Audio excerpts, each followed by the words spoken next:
Good evening, everybody. Welcome to this meeting of Thursday, the 3rd of November. I'm just going to ask everybody in the room to mute their computers if they haven't already done so, because I'm getting some echoing. My name's Lynn Doherty and I'm leader of West Berkshire Council. And as I said earlier, welcome to this evening's executive meeting. This meeting is being held here in the council chamber and over Zoom. Joining me in person are members of the executive, Councillor Graham Bridgman, Councillor Steve Ardwater, Councillor Dominic Bowick, Councillor Tom Marino, Councillor Richard Sumner, Councillor Joe Stewart and Councillor Howard Wollaston. Members of the shadow executive attending in person are Councillors Jeff Brooks, Councillors Adrian Abbs, Councillors Tony Vickers and Councillors Alan Macro. Other members of the council who are all also in attendance can ask questions on any items on the agenda. Members who are not on the executive are not able to vote on any of the agenda items. Please note the voting to take place at this meeting will be run by a show of hands. The officers in attendance include the Chief Executive, Nigel Lynn, and our Executive Directors, Joseph Holmes and Eric Owens. And standing in this evening is our Service Director, Steve Welsh. Steve, welcome to, I think, your first meeting of West Berkshire Executive. Sarah Clark will be the legal advisor to this meeting, and we have Lee Hogan as an observer to this meeting. I'm assisted by Sadie Owen, the clerk to the meeting, and Thomas Dunn, who is acting as the Zoom host this evening. Can we please move to item 1 on our agenda, which is apologies. Now, I know I've had apologies from Councillor Ross McKinnon. Do we have any other apologies? No? In which case, can we move to item 2 on this evening's agenda, which is the minutes from the previous meeting of the 22nd of September. I'm more than happy to propose these. Does that find a seconder once I find out if everybody's happy? Normally, Leader, I would second, but I wasn't at the meeting, so I'm not going to. Okay, Councillor Bowick, thank you very much. So members, can I just ask, are you all happy that these are a true and accurate reflection? There was a supplementary pack sent round with them. Have you all had a chance to have a look at them? And does anyone have any issues that they wish to raise on the minutes? I'm seeing no hands raised, and therefore can I ask executive members to vote by raising your hand if you are happy that I can sign these as a true and accurate record of that meeting?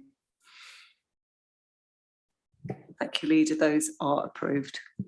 Thank you. I will sign those in due course. Can we move forward then to item 3 on this evening's agenda, and that's declarations of interest. Have we got any declarations of interest? And I see Councillor Sumner's hand going straight up there. Councillor Sumner. Thank you, Leader. Just a personal declaration against item number 9 on the agenda. It's NHS related and I'm an NHS employee, so it's just precautionary. Thank you, Councillor Sumner. Any other declarations of interest? No more to note. In which case, can we move to item 4, which is our public questions? So just a reminder, first of all, I'd like to thank all of the members of the public that have submitted questions for this evening's executive meeting, and welcome those of you who are able to be in attendance to hear the answer to your questions and ask a supplementary question if you have one. For those public questioners unable to join this meeting, I can confirm that you will receive a written response to your question within 5 clear working days of the meeting. In the absence of the portfolio holder for finance and economic development, a written response will be provided to public question A, again within 5 working days. Your questions will appear on screen and will be answered by the relevant portfolio holder. You will then be given the opportunity to ask a supplementary question. But please remember that this is to clarify the response provided and not to introduce any new business. In accordance with paragraph 5.12.9 of the Constitution, where questioners have more than one question, only the first question will be answered. If, after all other first questions have been asked and answered, and there is sufficient time, we will answer subsequent questions. Please note, that the time limit for public questions is restricted to 30 minutes. And if your question has not been answered in that time, you will receive a written response within 5 clear working days of this meeting. The response given either verbally at the meeting or in writing will be published on the Council's website in due course. Can I therefore invite Councillor Richard Sumner to answer Ms Paula Saunderson's question B on this evening's agenda? Can I just check, Tom, is Ms Saunderson in the virtual room? Okay, thank you. Over to you, Councillor Sumner. Thank you, Leader, and thank you, Mr Saunderson, for your question. At the time of producing the core strategy in 2010, it had been envisioned that a green infrastructure SPD would have been produced to expand on CS18. However, with the introduction of neighbourhood development plans, it was felt that a green infrastructure SPD was not needed, as a local NDPs would then cover this issue. Do you have a supplementary? Yes. Sorry, I joined as a panellist as you were speaking, Councillor Sumner, so I didn't catch the first part. Can you hear me? It was brief. Do you want me to rattle through it again for you? No, I think I get the gist. Okay. So that was the strategy, that was what was adopted for CS18, which is now superseded by SP10 and is the subject of my second question. I'd just like you to take into account what your sustainability appraisal of December 2020, Appendix 4, said about that approach.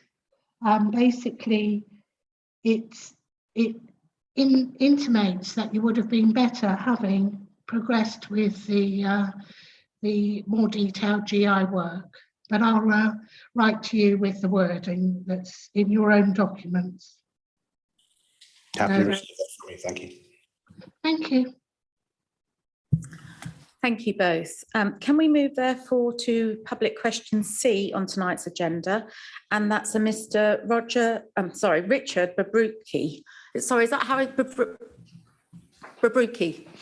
Bobreski. Bobreski, apologies. Not how it's spelled, but it's Bobreski. Thank you, apologies. Thank you. And I believe that is to Councillor Howard Wollaston. Thank you, Mr Bobreski.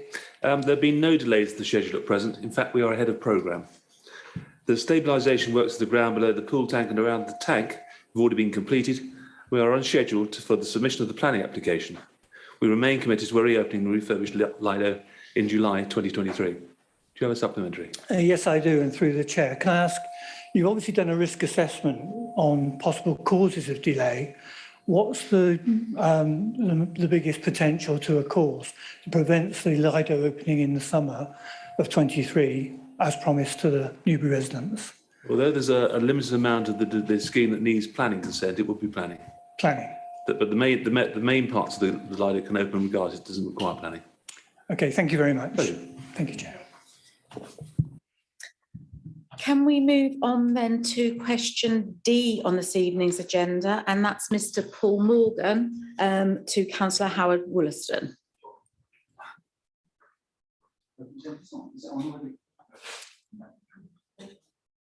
When the red light comes, that's it. Oh yeah. Good evening. Good evening. Thanks, Mr. Morgan. It's okay. In West Berkshire, 14.2% of adults and nearly 50% of children are considered to be inactive, as outlined in the leisure strategy. A key objective of the strategy is to get more people who are currently inactive to be active. The public consultation for the leisure strategy showed that swimming had the second highest level of participation after walking, and that key issues for increasing activity included more lessons and coaching and longer opening periods for leisure centres. The new Lido will offer vastly improved access for people with disabilities and limited mobility. Additionally, the new 6-month extended opening will provide more opportunities for adults and children to attend to learn to swim courses, participate in water-based exercise classes, family fun sessions, and extended times for the club use. West Berkshire, whilst a relatively affluent part of the UK, does have areas of deprivation. If funding is provided through the Levelling Up Fund, it will contribute significantly to levelling up the health inequalities within West Berkshire, and is wholly appropriate and justified. To be clear, levelling up is not about stopping funding to the South East in favour of other regions. His Majesty's Government has said it is committed to delivering the 2019 Conservative Manifesto, which made clear it would invest in levelling up every part of the United Kingdom.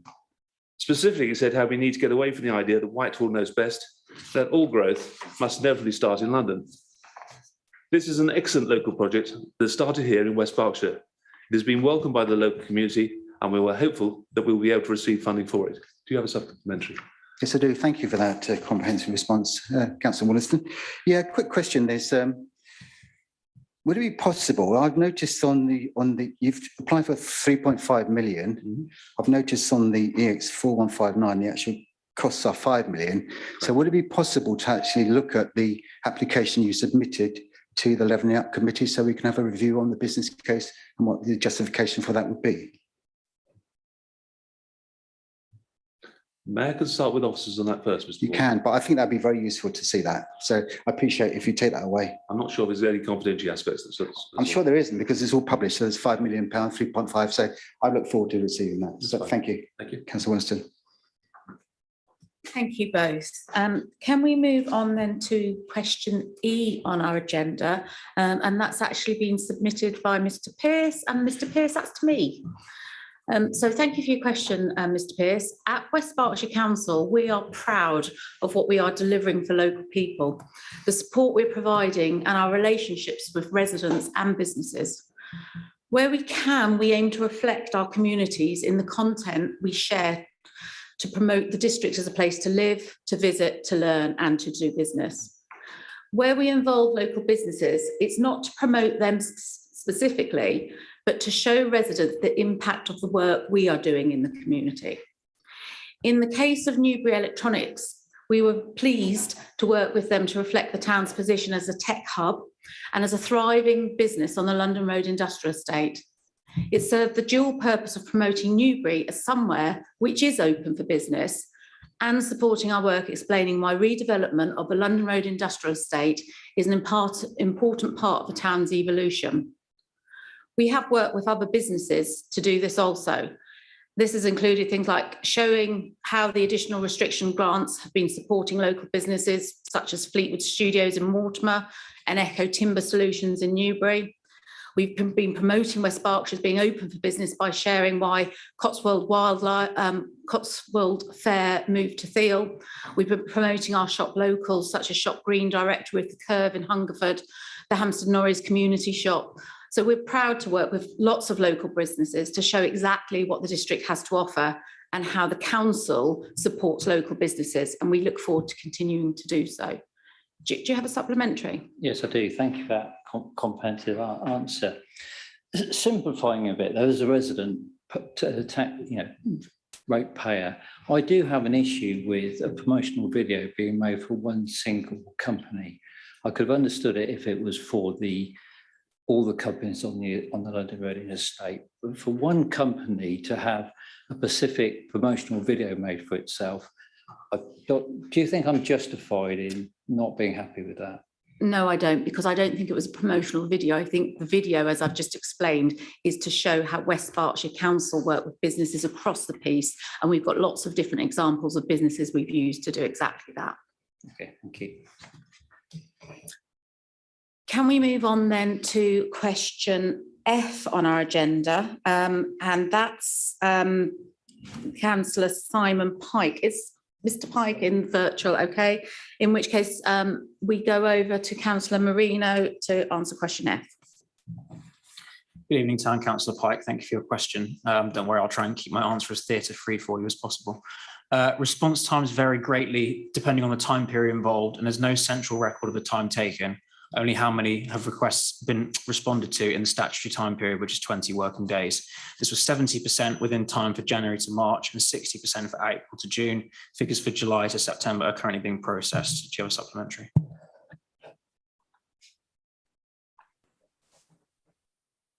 Thank you. Yes, well, the legislation requires that all of them are responded to within 20 working days.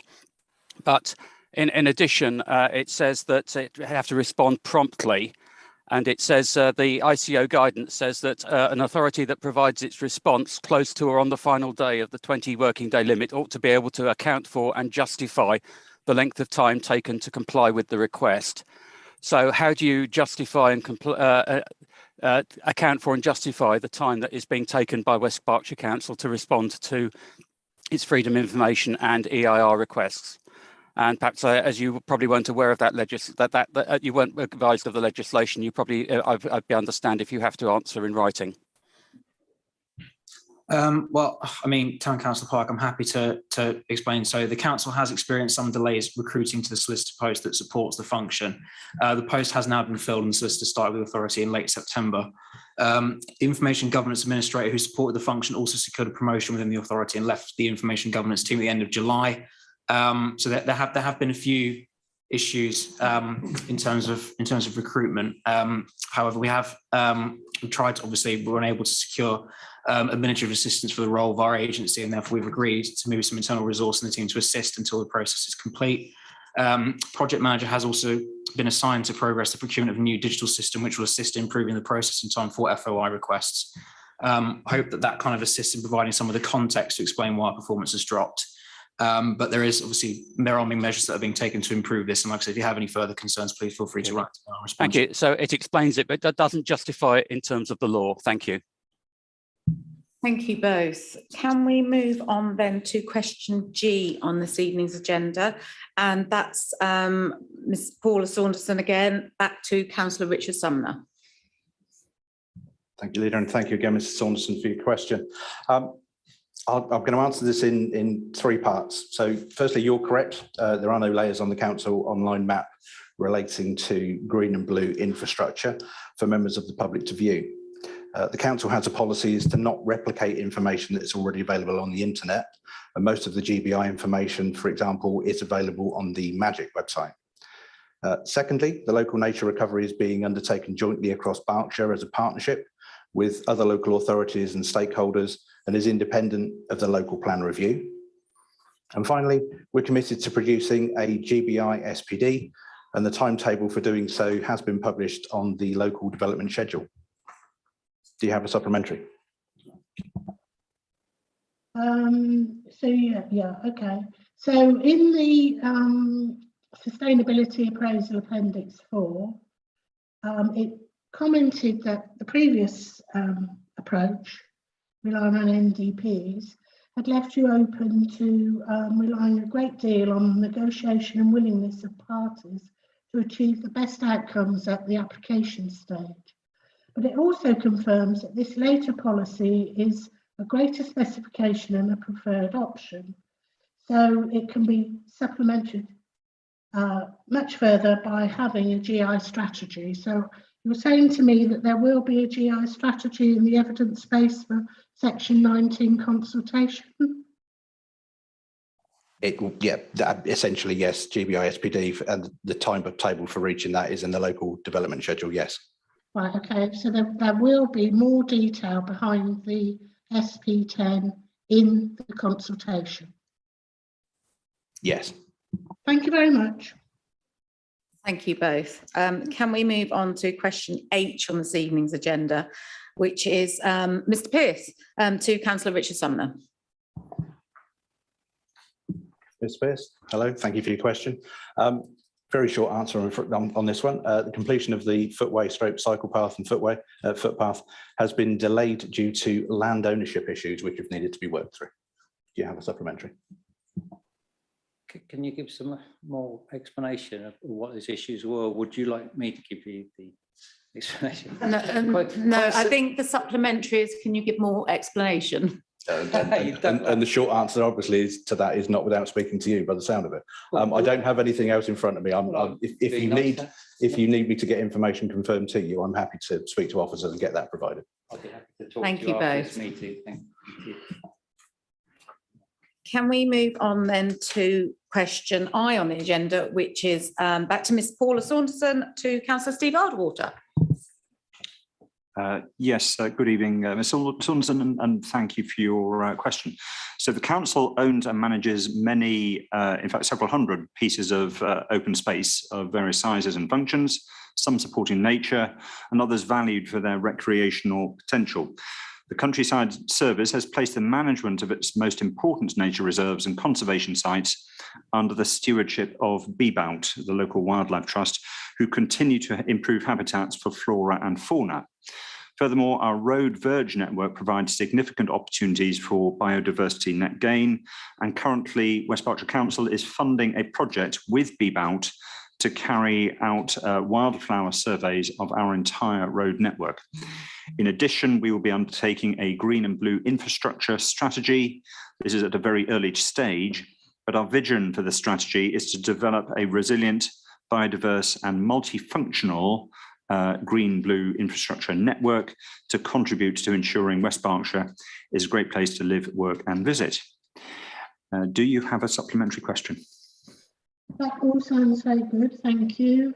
I'd just like to say at a local level in Clay Hill, there are 3 pieces of quite substantial land that could easily have more opportunity for biodiversity on it. So if I could be involved in looking at that, I'd be most grateful.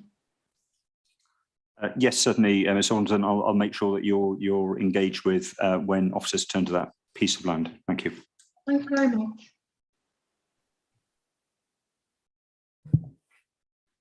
Thank you, everybody. We've got one final question, and that's question J, which is Mr. Pearce to Councillor Richard Sumner. Thank you, Leader, and thank you again, Mr. Pearce, for your question. Any land can be redeveloped on a plot-by-plot basis, providing it has the permission of the landowner, a valid planning application, and complies with common drainage law. Do you have a supplementary? Yes, I do. Thank you. Are you not in the position now on the London Road Industrial Estate that you can't meet common drainage law unless you use an holistic strategy for the drainage, and any plot-by-plot application will fail, as with the newspaper house? I sit here as the portfolio holder for planning and a member of the planning committees, and we've had no planning application to review to put any of that to the test at this stage. So I would have to stick by the original answer I gave you and say when the application comes forward, that's the test that we'll apply. Thank you, everybody. That brings us to the end of public questions. So thank you, everybody, for your questions. Can we move to item 5 then this evening, which is petitions? Now, I haven't been made aware of any petitions being handed in, so we can therefore move straight forward to item 6 on our agenda this evening, which is our Environment Strategy Annual Progress report. We're actually very fortunate to have Councillor Steve Arderwater with us this evening to introduce this report, because he's actually celebrating a rather special birthday today, and he's chosen to spend it with us. So thank you very much, Councillor Arderwater, for coming along this evening. I know that you would like to introduce this report. Before I let you do so, can I just ask, does this... Oh no, we don't need a seconder because it's to note. Over to you, Councillor Arderwater. Thank you, Leader, and of course it's always a pleasure to come here for meetings, regardless of what's going on. So members, again, I'm very happy to present this second annual progress report on our environment strategy to you. As you will see, it paints a necessarily high level but solid picture of progress that we've made over the last 12 months. It builds on very good work for the previous year, which is obviously the first year of the strategy, and as well as the examples and content which is included in this fairly high level progress report. There is, of course, the far more detailed delivery plan, which members and residents are able to scrutinise online. And that delivery report, delivery plan, sorry, is regularly updated by officers and will give very detailed backup and as much transparency on progress of individual projects as is feasibly possible. I won't, of course, read through everything. I'd just like to draw to your attention 3 parts of the, or 3 examples from the report. And again, to refresh members' memory, there are, of course, 5 pillars to our strategy, the most important of which is for this council to achieve carbon neutrality by 2030. That's the most challenging and arguably the most difficult to achieve. Again, it is very encouraging to see that we've made very good progress. Yet, yes, a large, perhaps easy win, one might say, is our conversion of any input electricity tariff to one being a green tariff, and that's a good benefit. Of course, we won't get that again, but it does help. And in evidence of that, I would draw members' attention to the data on page, in particular on page 43. And there's a beautiful chart at the bottom which shows that while we have made solid progress, we need to sustain that progress in coming years. And of course, as we will all be aware, the easy things tend to come quickly, the harder things take longer. So it is incumbent on all of us, and certainly this administration, to continue progress, which I know officers are very energetically pursuing to achieve net zero carbon council operation. That was the main example. One other thing I'd just like to draw your attention to, and obviously we will when we come to the planning meeting have a very large district plan, but a key point of environmental relevance is actually to be found, we've referred to here and on page 34 of the report. The first bullet details how, as part of the Reg 18 consultation, there was a very strong feedback from residents, and quite rightly so, on the need for high environmental standards of new buildings. And we've taken that on board. We've engaged consultants to produce what I'm happy is, and I'm content is a very strong environmental policy on new buildings, equally one which will be hard to be challenged legally. So obviously there are many hoops to jump through before that local plan is finalised, but that environmental element of it, I hope we can all agree is a really good element of this. So again, members, there's a lot of progress being made. And again, I'd like to thank officers for their increasing work on this. I'm encouraged that work has spread beyond the environment teams. And for example, much is now being done by the property officers regarding various buildings and retrofitting with low carbon heating and lighting and energy inputs. So again, a lot has been done. I'd like to thank officers for their work and look forward to continuing this with them. Thank you, members. Thank you, Councillor Ardwater. Members of the Executive, is there anything that you wanted to note on this report in particular? I know I've got a comment to make. Anyone? Councillor Bowick, I see you waving at me. Thank you, Leader. Thank you very much for your excellent report, Councillor Ardwater. And I just want to remind you as well that your work was started well before the time of this, the period of this report. Indeed, we have a great record in West Berkshire of green initiatives over the years. For example, when we swapped out the entire estate of streetlights for LED lamps, we've worked with our schools to replace inefficient boilers for much more suitable equipment. And I just wondered if you could comment on that for us. Yes, thank you, Councillor Bowick, and that's absolutely right. We didn't start from zero in 2019. Absolutely, the efforts, the profile of the environmental work has been raised since then, and I'm grateful for all members for their support in our strategy going forward. But yes, I'd also like to pay tribute to much earlier work, which has done many good things and has put us in a very good position going forward. Thank you, Councillor Ardwater. Actually, that just reminds me, I saw a report this week that we're the 7th in the country as far as being EV ready. And I would say that was very much down to Councillor Jeanette Clifford, who led the charge on that and put some of the first points in here in West Berkshire. And I remember using our members' bids to do exactly that.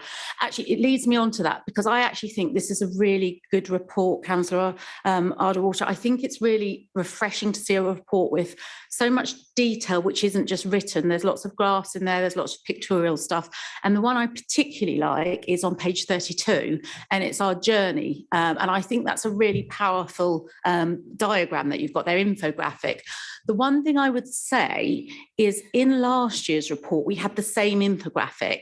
What would be really good as we go on, I know these are annual reports, is perhaps on the back page to have had last year's and this year so that we can see the build of exactly what's happened since we declared the climate emergency, because I think there's been an awful lot of work. And while I recognise this is an annual report, that same infographic was in last year's. I remember last year saying to you, I think that's really good. So one of the things might be quite nice is to actually keep adding to those as even the appendices at the back of this report, so people can pick up the report and think, oh yes, we've done this, this and this, and now we're doing this, this and this. So I just sort of thought, whoever designs that report for you, the officers that are responsible for designing that, it's really good, and please do pass our thanks, because I think it makes it really accessible and readable to all. Yes, thank you, Leader. I've got several hands going up. Oh, I've got Councillor Sumner. Thank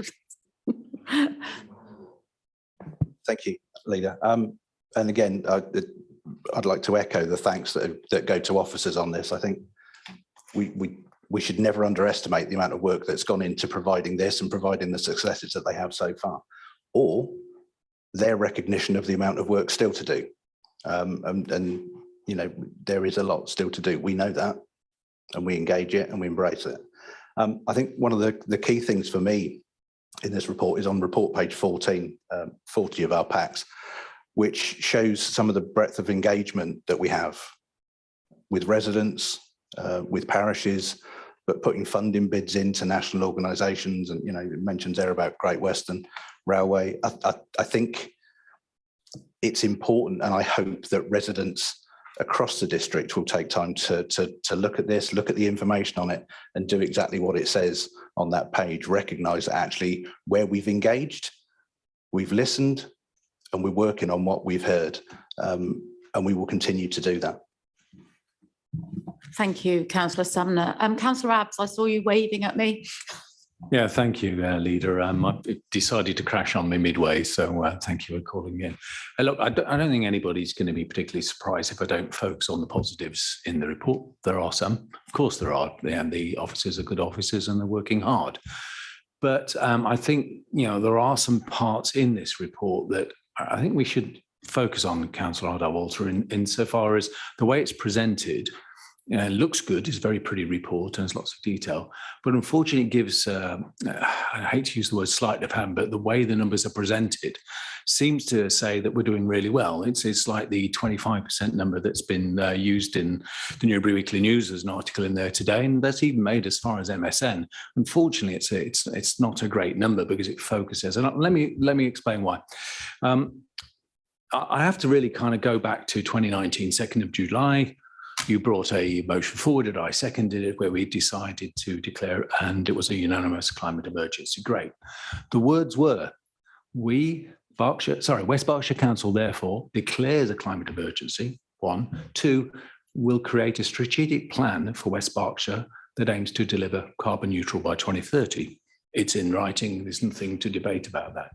Nowhere in there does it say that there is a West Berkshire Council plan separate from the plan for the whole of West Berkshire. It's a West Berkshire net zero commitment that we made, and no other. So time and again, I'm seeing us, and 1.2 says this in the report. It says, oh, we're doing well on our West Berkshire Council target. Well, that may be one that you've set as an administration, but it's not one that we set in the climate emergency words that were actually printed and minuted. So yeah, by all means, I double checked, you know, and I went back to the minutes. So by all means, check yourself. But so that really worries me, because the report kicks off with, you know, a big splash about this 25%. So that makes me look at the number, and you brought it out. The majority of that number is in fact the changing to a different electricity supplier. Yeah, it was a really obvious thing to do, and I'm really pleased that we did it. But the question is, why, without that, what do you really think the underlying rate is towards net zero? With it, if you multiply it out, we end up with a number of something like 8. We're going at about 8.3% per annum. Without it, we're down there at 2.7% per annum. So if you take 8 more years, even with the current rate of progress, we won't meet the target.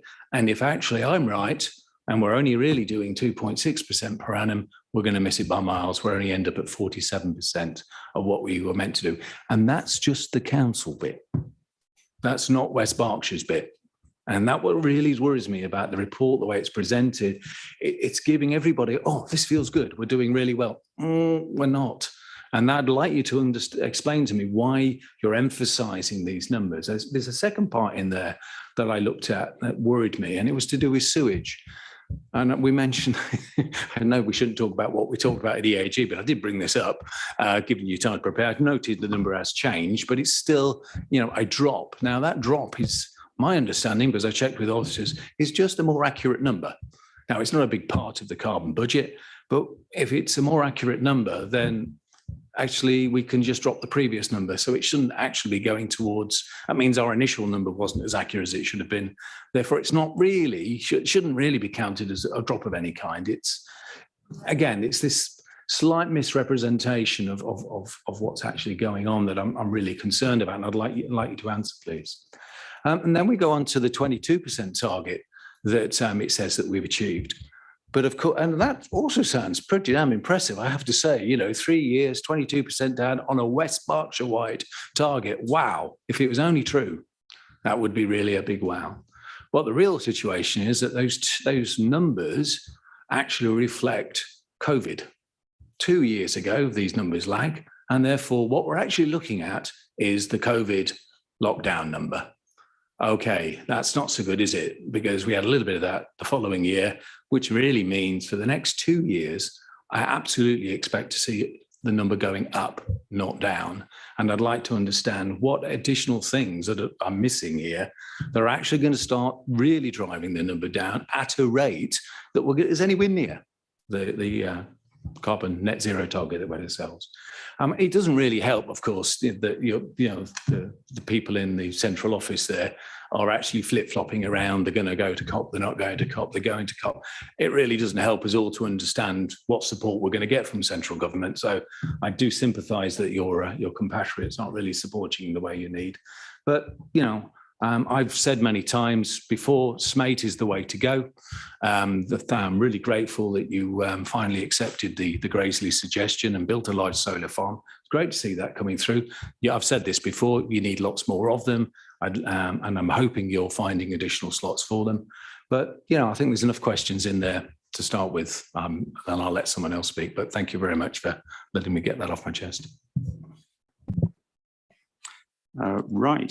So yes, quite a few points there, Councillor. I'll aim to tackle at least some of them, and maybe we can follow up offline. So firstly, maybe we need to sort of come to an offline agreement about getting district carbon neutrality as opposed to this council. I do not believe that a carbon neutral district, in the truest sense of the word, is feasible by 2030. I'm thinking of all those cars, all our houses, all the things we buy.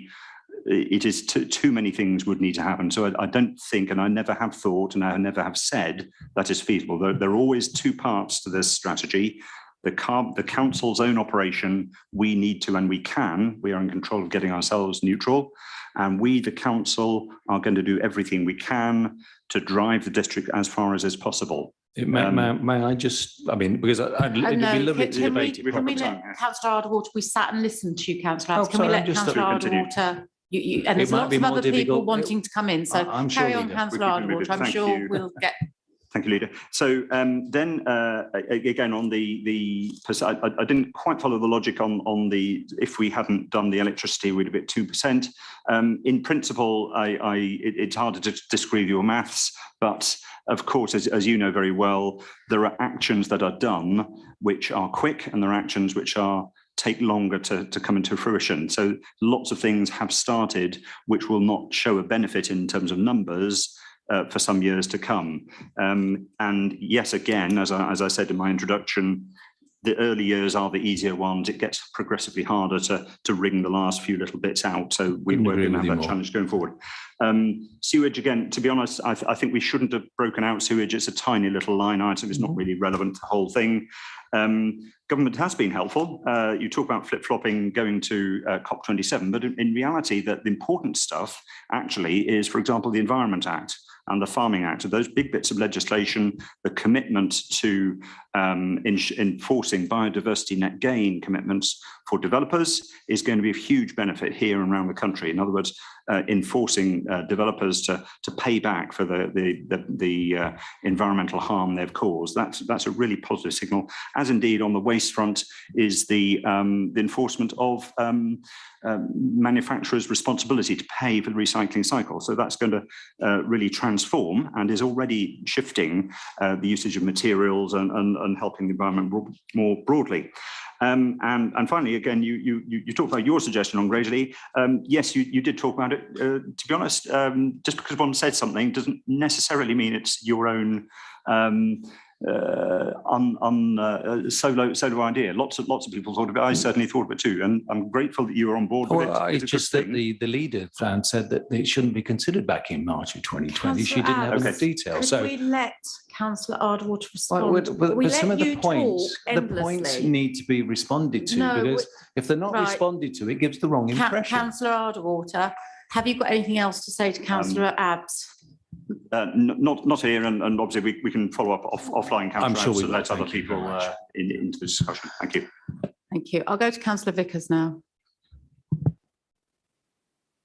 Leader, I thought I wasn't next, but yes, just to come back on something which wasn't in the report, but which, if I may, Councillor Burke referred to. It was actually, my colleagues on the left here will remember, it was the one time when a Lib Dem proposal got accepted by your administration back in, I think, about 2013, which is to significantly speed up the installation of LED streetlights. So thank you for mentioning that, Councillor Burke, and giving me the chance to comment on something not in the report. But in the report, yes, there's a lot of good stuff in there, but my goodness, we have a heck of a long way to go. And yes, we are being held back somewhat by our masters in Whitehall and Westminster for all sorts of reasons. I mean, it's all very well having, biodiversity net gain, but you need development to have biodiversity net gain from. And from the announcement of the interest rate rise, which is caused by the complete cock-up of the last Prime Minister in her announcement, we're not going to get any development. I've heard it from the experts. Development will come to a grinding stop and housing developers will go bust because they're not going to be able to sell their houses with the mortgage rates going up. So, and that is bad for the climate, because climate emergency waits for no one. Whatever the state of a particular economy, we have to get down our emission rates.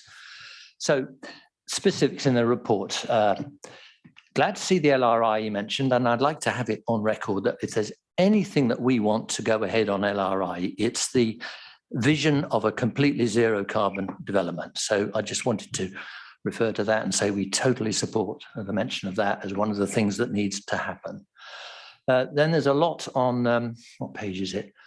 In my, can't see the document anyway.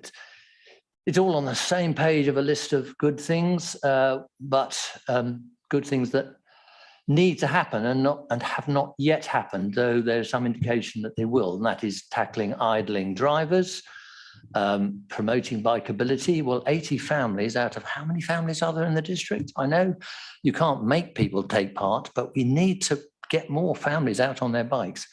And finally, you mentioned the car club. Well, can somebody tell me, please? And here's a question. Where are we with the car club? It's been completely silent the last year.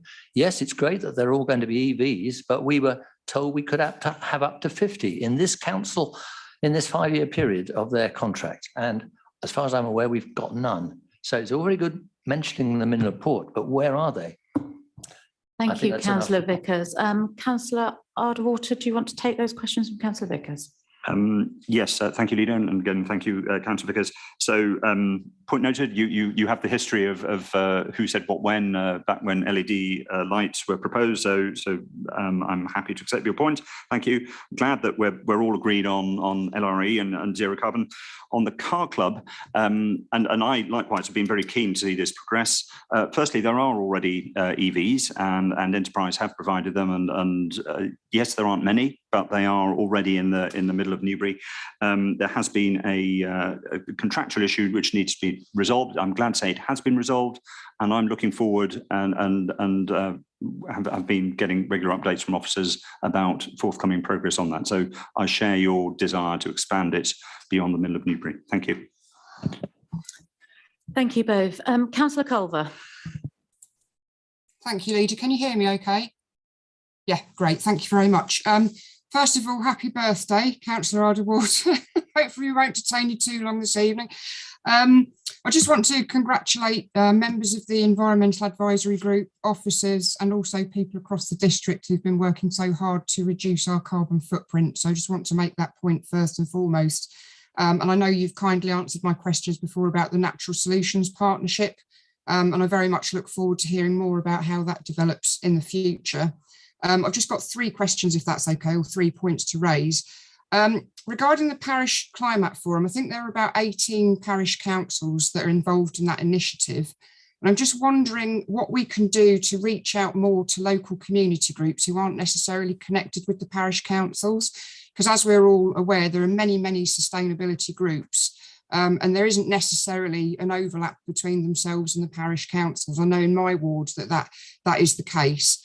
So I'm just wondering what we can do more to reach out to those groups and include them in this mission of reducing our carbon footprint.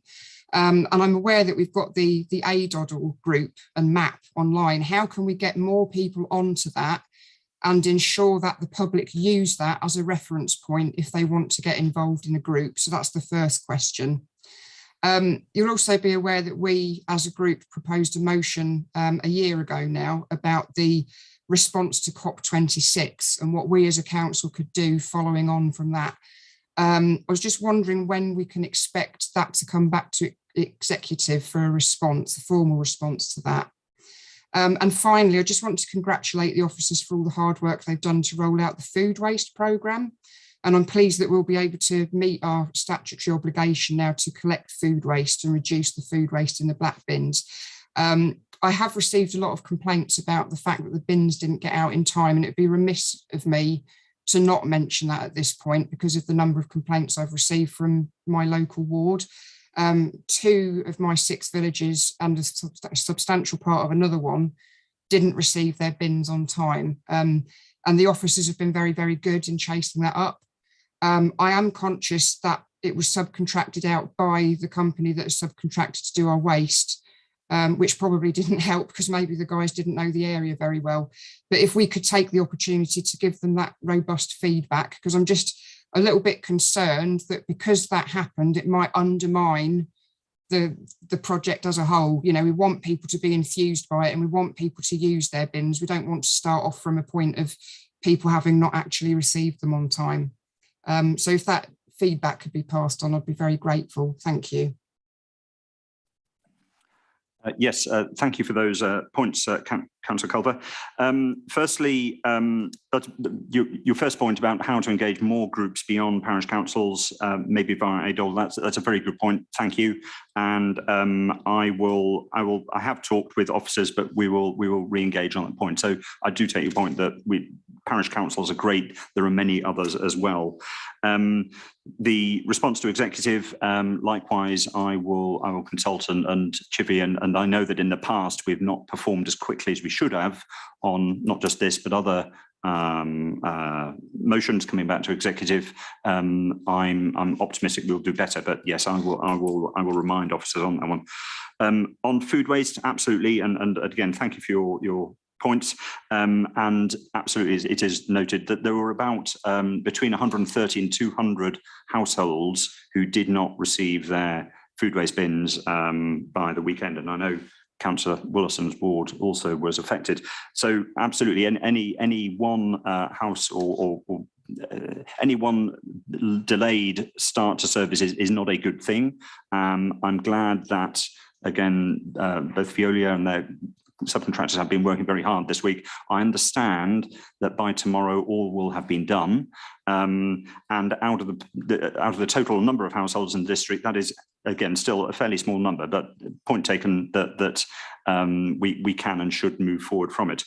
To your bigger point, I'm totally with you that we do want to and we need to encourage everyone to use this new food waste collection service and to encourage their neighbours to do so. It's only by networking and making this normal that this will happen.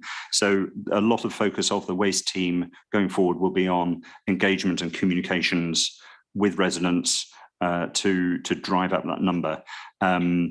Experience of other councils has been that take up starts fairly low and does grow over time. And we're talking over a number of years, but absolutely there's a lot of opportunity to improve that number significantly from here. But thank you again.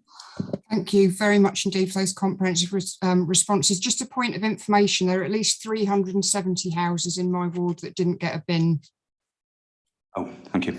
Yeah, thank you. Thank you both. And I've got Councillor Masters. Thank you, Leader. Thank you, Councillor Adderwater. And again, I'd like to echo many happy returns on your 40th birthday. And you're looking very well on it. I've just got two questions, but I'd like to thank the officers for putting this report together. I think, it's not an easy task bringing all the data and all the different departments within the council together. So a big thank you to the officers there. And I'm pleased that, a number of the executive have mentioned the climate emergency declaration. And it fills me with quite great pride that was off the back of myself presenting my petition in March 2019 and having Councillor Clifford, I think the leader has said, describe that petition as hyperbole. So it was great to see such a change in the green landscape in West Berkshire political circles, and I'm very pleased that that's taken us to where we are now, and I look forward to progress. Going back to the report, there's lots of talk about the 25% and the transfer of and the reduction of the carbon footprint for the council itself, and it's it's self-evident where a lot of that has come from in terms of changing over the tariff and everything else.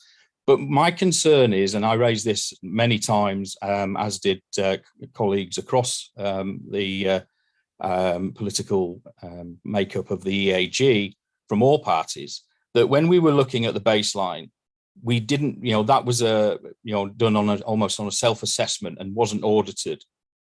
So we can't be sure exactly independently and verified where that is. And I think any figures that going forward again will be done on a self-assessment. We don't, it's almost we don't, we're not really got a handle on actually what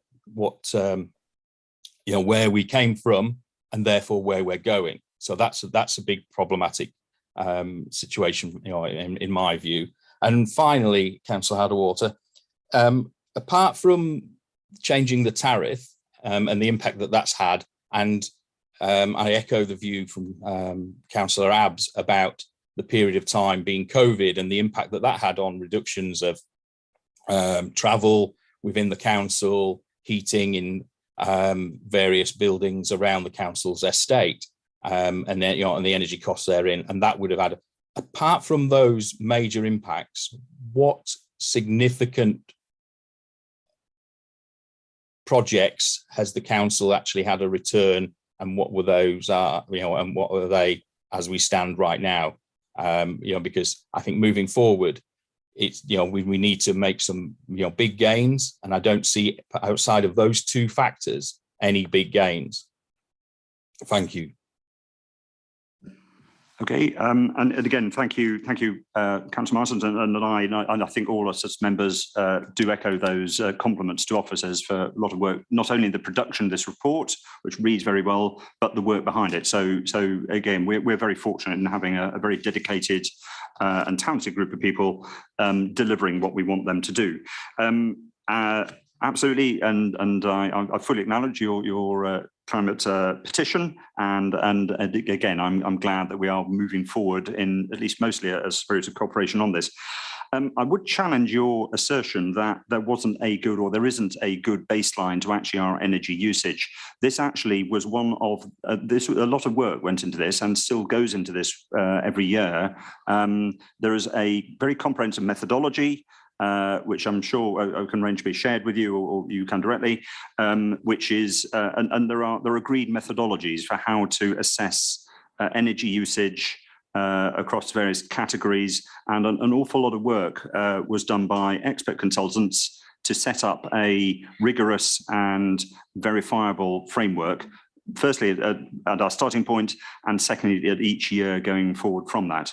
So I'm very comfortable that we are in line with all the other methodologies used by other organisations, and that things are captured properly. There is a huge amount of data, for example, capturing every single school's electricity use and gas use and or oil use and so on and so forth. And there are hundreds of categories here. So I'm sorry that there is a very good baseline here. A lot of work has been done.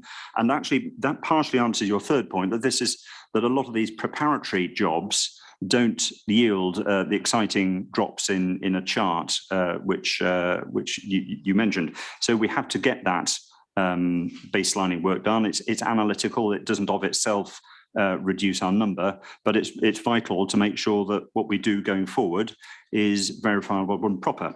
To the final point, what actually have we done? You're quite right. Apart from electricity, there'd be no huge, great, big projects. We've delivered a large number of solar installations on roofs, though in the current context, that is relatively small in terms of our total footprint. We will build on that. We're starting to roll out energy efficient infrastructure in schools and other places, and that will continue. So these things are going to be gradual and slow and cumulative. We have a good chance of achieving neutrality. There's a lot still to do. So I trust we will continue the spirit of not being overly optimistic, which neither you nor you, Councillor Abbott, would remotely want us to be. We shouldn't be overly optimistic. We should be determined and positive that we can continue and hit that target of 2030. Thank you. Thank you, Councillor Arderwater. Members, I think we've had a good discussion on this paper this evening. The paper is to note only, so there is no vote on this paper, but thank you all for your contributions to the discussions, and we look forward to seeing the work continue when we get the next annual review through as well. Thank you, Councillor Arderwater. Can we move therefore to item 7 this evening, and that is the MTFS planning paper before you. Now you'll see on there, the portfolio member is actually Councillor McKinnon, and Councillor McKinnon is not here this evening. So in his absence, I am going to be proposing and speaking to this paper. Does that find a seconder? Yes, I'm happy to second. Thank you, Councillor Stewart. This paper is being brought before you to review and update you on where we are with the medium-term financial strategy. And I'm sure Councillor Brooks will tell me in a minute, we don't normally do that.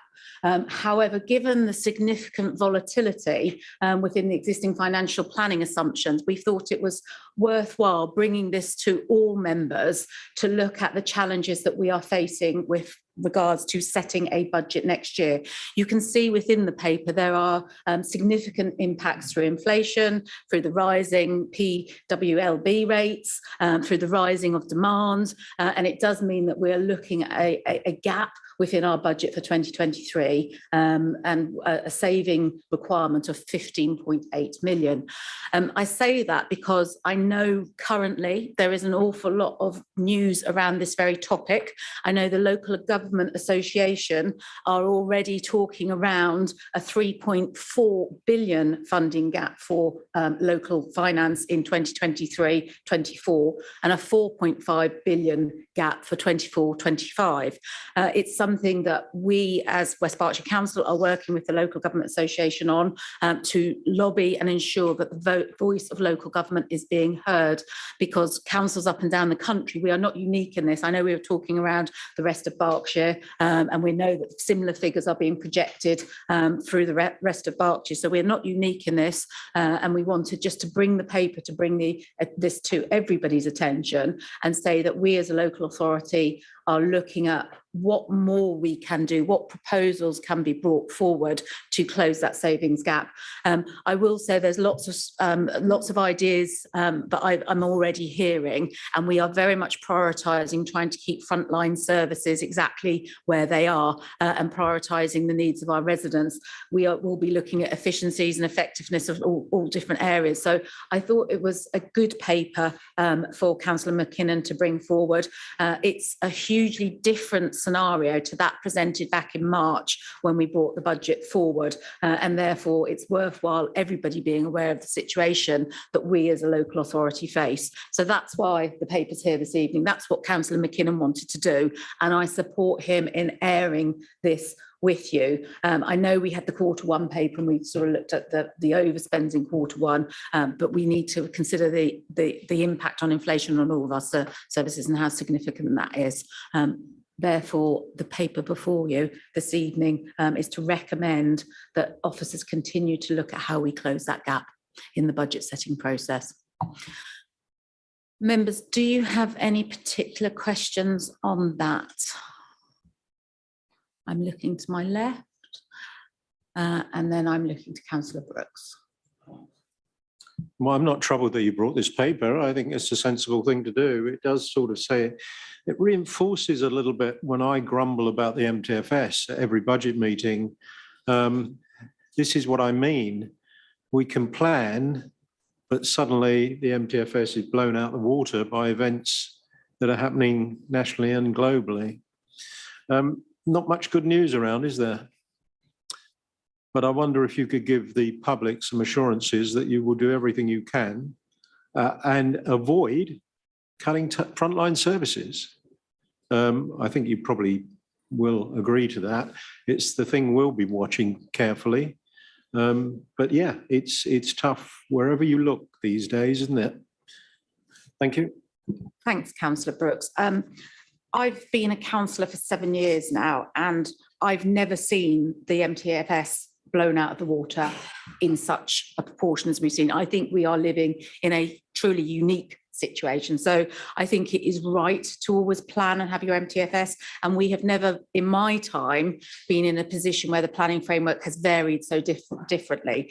However, I'm more than happy to give you the assurance that we will be looking to do everything we can to address the situation. And remembering here, we don't yet know what the settlement will look like. We will be urging, I've already had conversations with our MPs around the things that they need to do to help West Berkshire around local government finance and where we need to make sure that I think local government spending is only 2% of the whole budget. We're a small piece, but we need to be a loud piece, and we need to make sure that our voices are heard. And I really welcome, I know the County Councils Network has been doing a piece of this. I know some of the unions have been doing some piece of this, that we all add our voices to that to make very clear that actually local government is the place that responds to residents on the ground. We're the place that responds to the local need. And we saw that in spades over COVID. And I will be fighting tooth and nail to make sure that you're right, we protect our frontline services and we protect those services that our residents most rely upon. So yes, I'm more than happy to give you that assurance, Councillor Brooks. I don't see any other hands, and therefore the recommendation is there. Can I see a show of hands from the executive if you are happy to instruct officers to continue to look at how we close? Oh, apologies, Councillor Stewart. Got carried away there. I didn't see your hand. I'm torn between not having this up and looking at people. So apologies, Councillor Stewart. Thank you. I thought you were going to think I was voting at that point. I probably can't add an awful lot more to what you've said, actually. And Councillor Brooks, I think you know me quite well now, and I think also Councillor Macro, in terms of adult social care, which is obviously one of those areas of spend that is always of concern.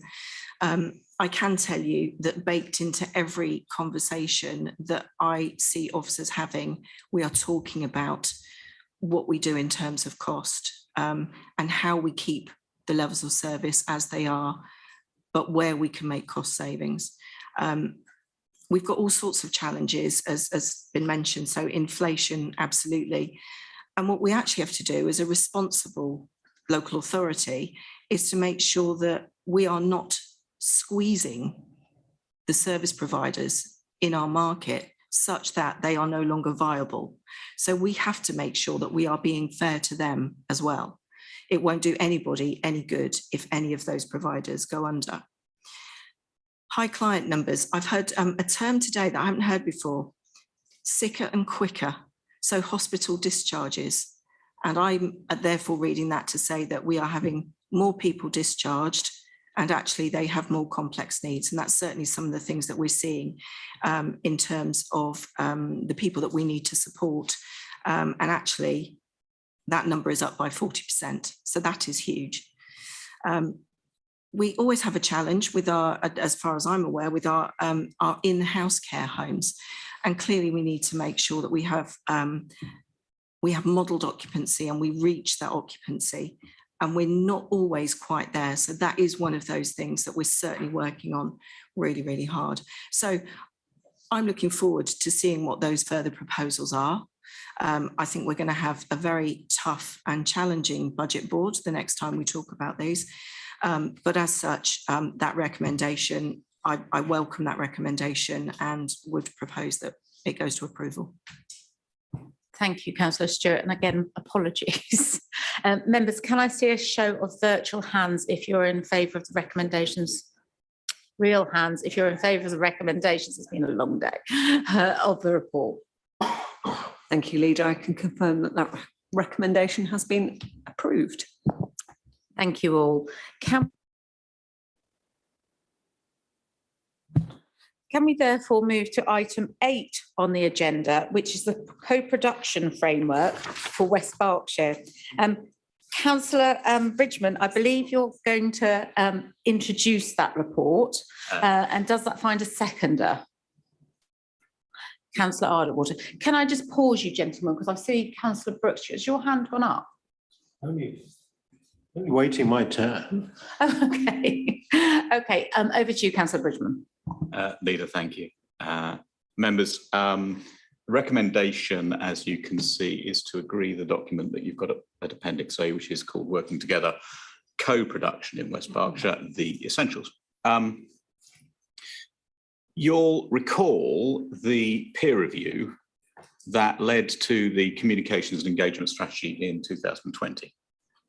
Now, that strategy referred to developing a co-production framework as a guiding principle to the ways in which the council collaborates.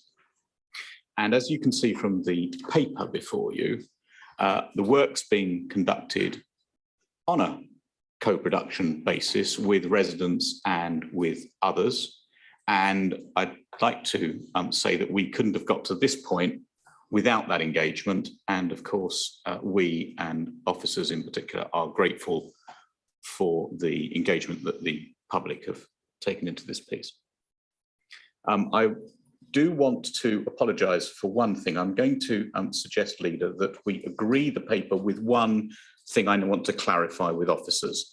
And it's something that I've spoken to officers earlier today and didn't manage to raise this, and I had meant to and then forgot to do so. On page 3 of the strategy, but on page 73 of your pack, there's a reference to service improvements, saying that recent studies have shown that co-production can lead to increased uptake of services and decreased demand. Now, that seems to me to be potentially contrary. It is possible that what we mean there, and I just want to clarify this when the paper goes out, when this document is published, it might be that there is increased uptake generally across the piece, but reduced demand specifically on specific services. I just want to make sure that we clarify that when we put that paper out. Apart from that, members, I think that the paper and indeed the document are self-explanatory, and I trust that members will agree the paper with that one clarification I want to make, but obviously happy to take exceptions.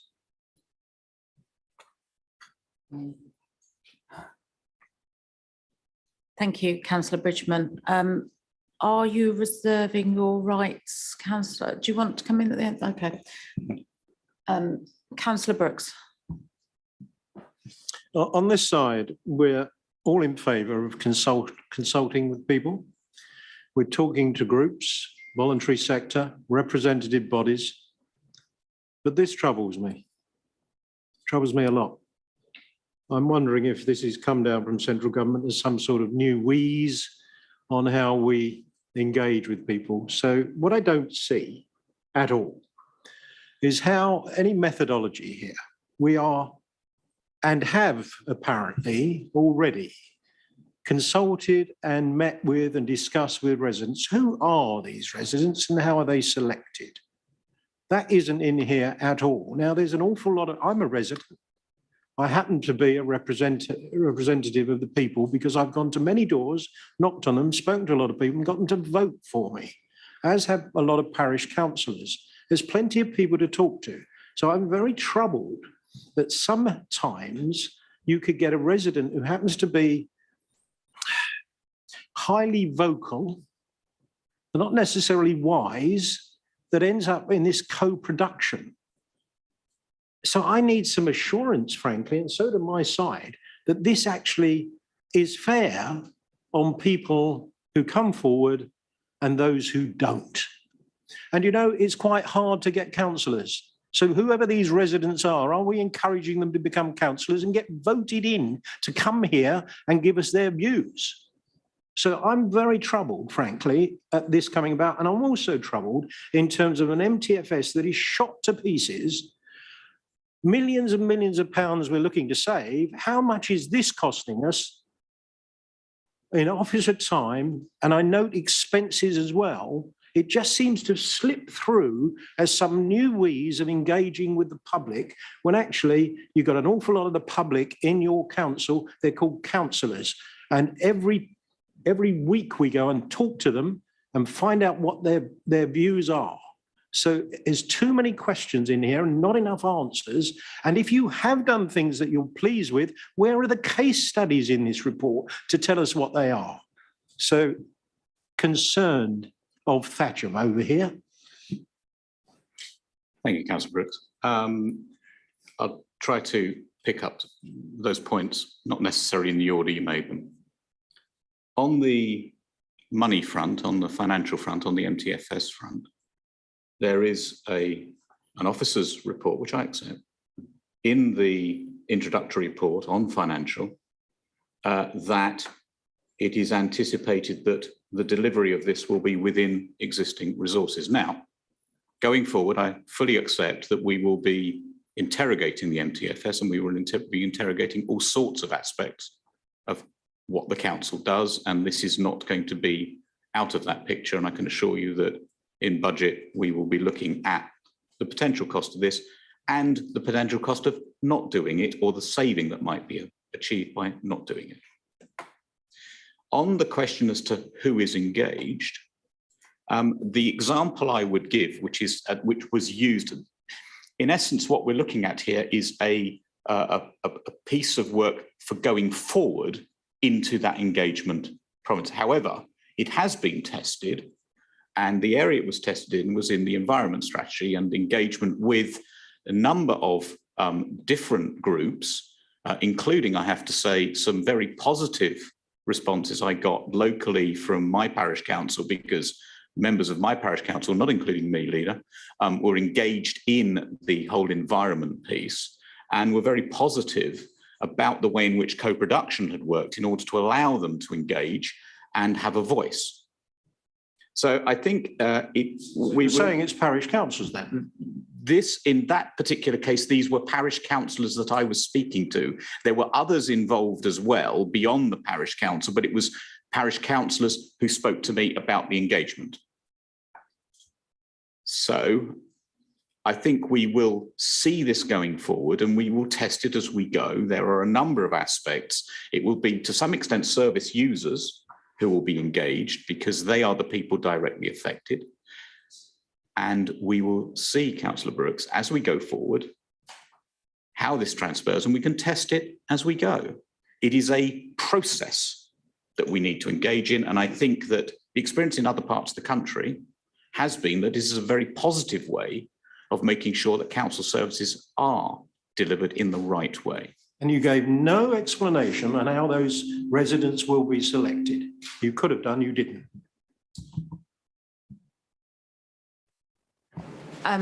Councillor Bridgman, there is a point here that actually this has gone through the Health and Wellbeing Board, which I believe you have member representation on, Councillor Brooks. It echoes the Wigan deal and some of the work that's been done elsewhere. And this was an agreement which one of your members was very keen to progress at the Health and Wellbeing Board. So I can't talk if you're not being kept up to speed by your own members, but certainly they were very, very much involved with that decision making. Did that member know how you chose the residents then? I can't answer that question if I'm honest. Well, if I point members to paras 511 and 512 of the report about how the framework was tested and what the direction of travel was, and that there's been town and parish council involvement and West Berkshire councillors, and indeed the local VCS involvement as well. Clearly, as we move forward, different groups will be engaged in different things. It will depend on the nature of the beast as to who needs to be engaged and who wants to be engaged. We will see.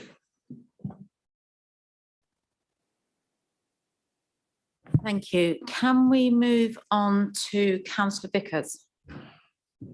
Thank you, Leader. Yes, from the same side of the House, and I think you might be referring to the other Councillor Vickers on the Health and Wellbeing Board. And yes, I have had a discussion with her about this, and there's a lot in the report that she was unaware had been discussed, particularly the reimbursement of expenses. And also we did have a discussion about this very point that Councillor Brooks has raised, but how are people chosen? It's a self-selecting group. Now, I've long been a member of what was first Charter 88 and is now Unlocked Democracy. I do not think that the rest of the world considers this to be the sort of mother of democracy nation. I mean, I think if this was a mother, they would be having their children taken off them, frankly, given the state of what we've seen in the last few years, as not being fit to look after them. So to my mind, this is a muddling sort of middle way between what a democracy should be about, which is you elect people to make decisions on your behalf. And yes, by all means, do full consultation. We used to have something called an area forum, which was got rid of because of the cost of doing it. We haven't had an answer to the question Councillor Brooks put, which is what is this costing? Nor have we had an answer, where did this come from?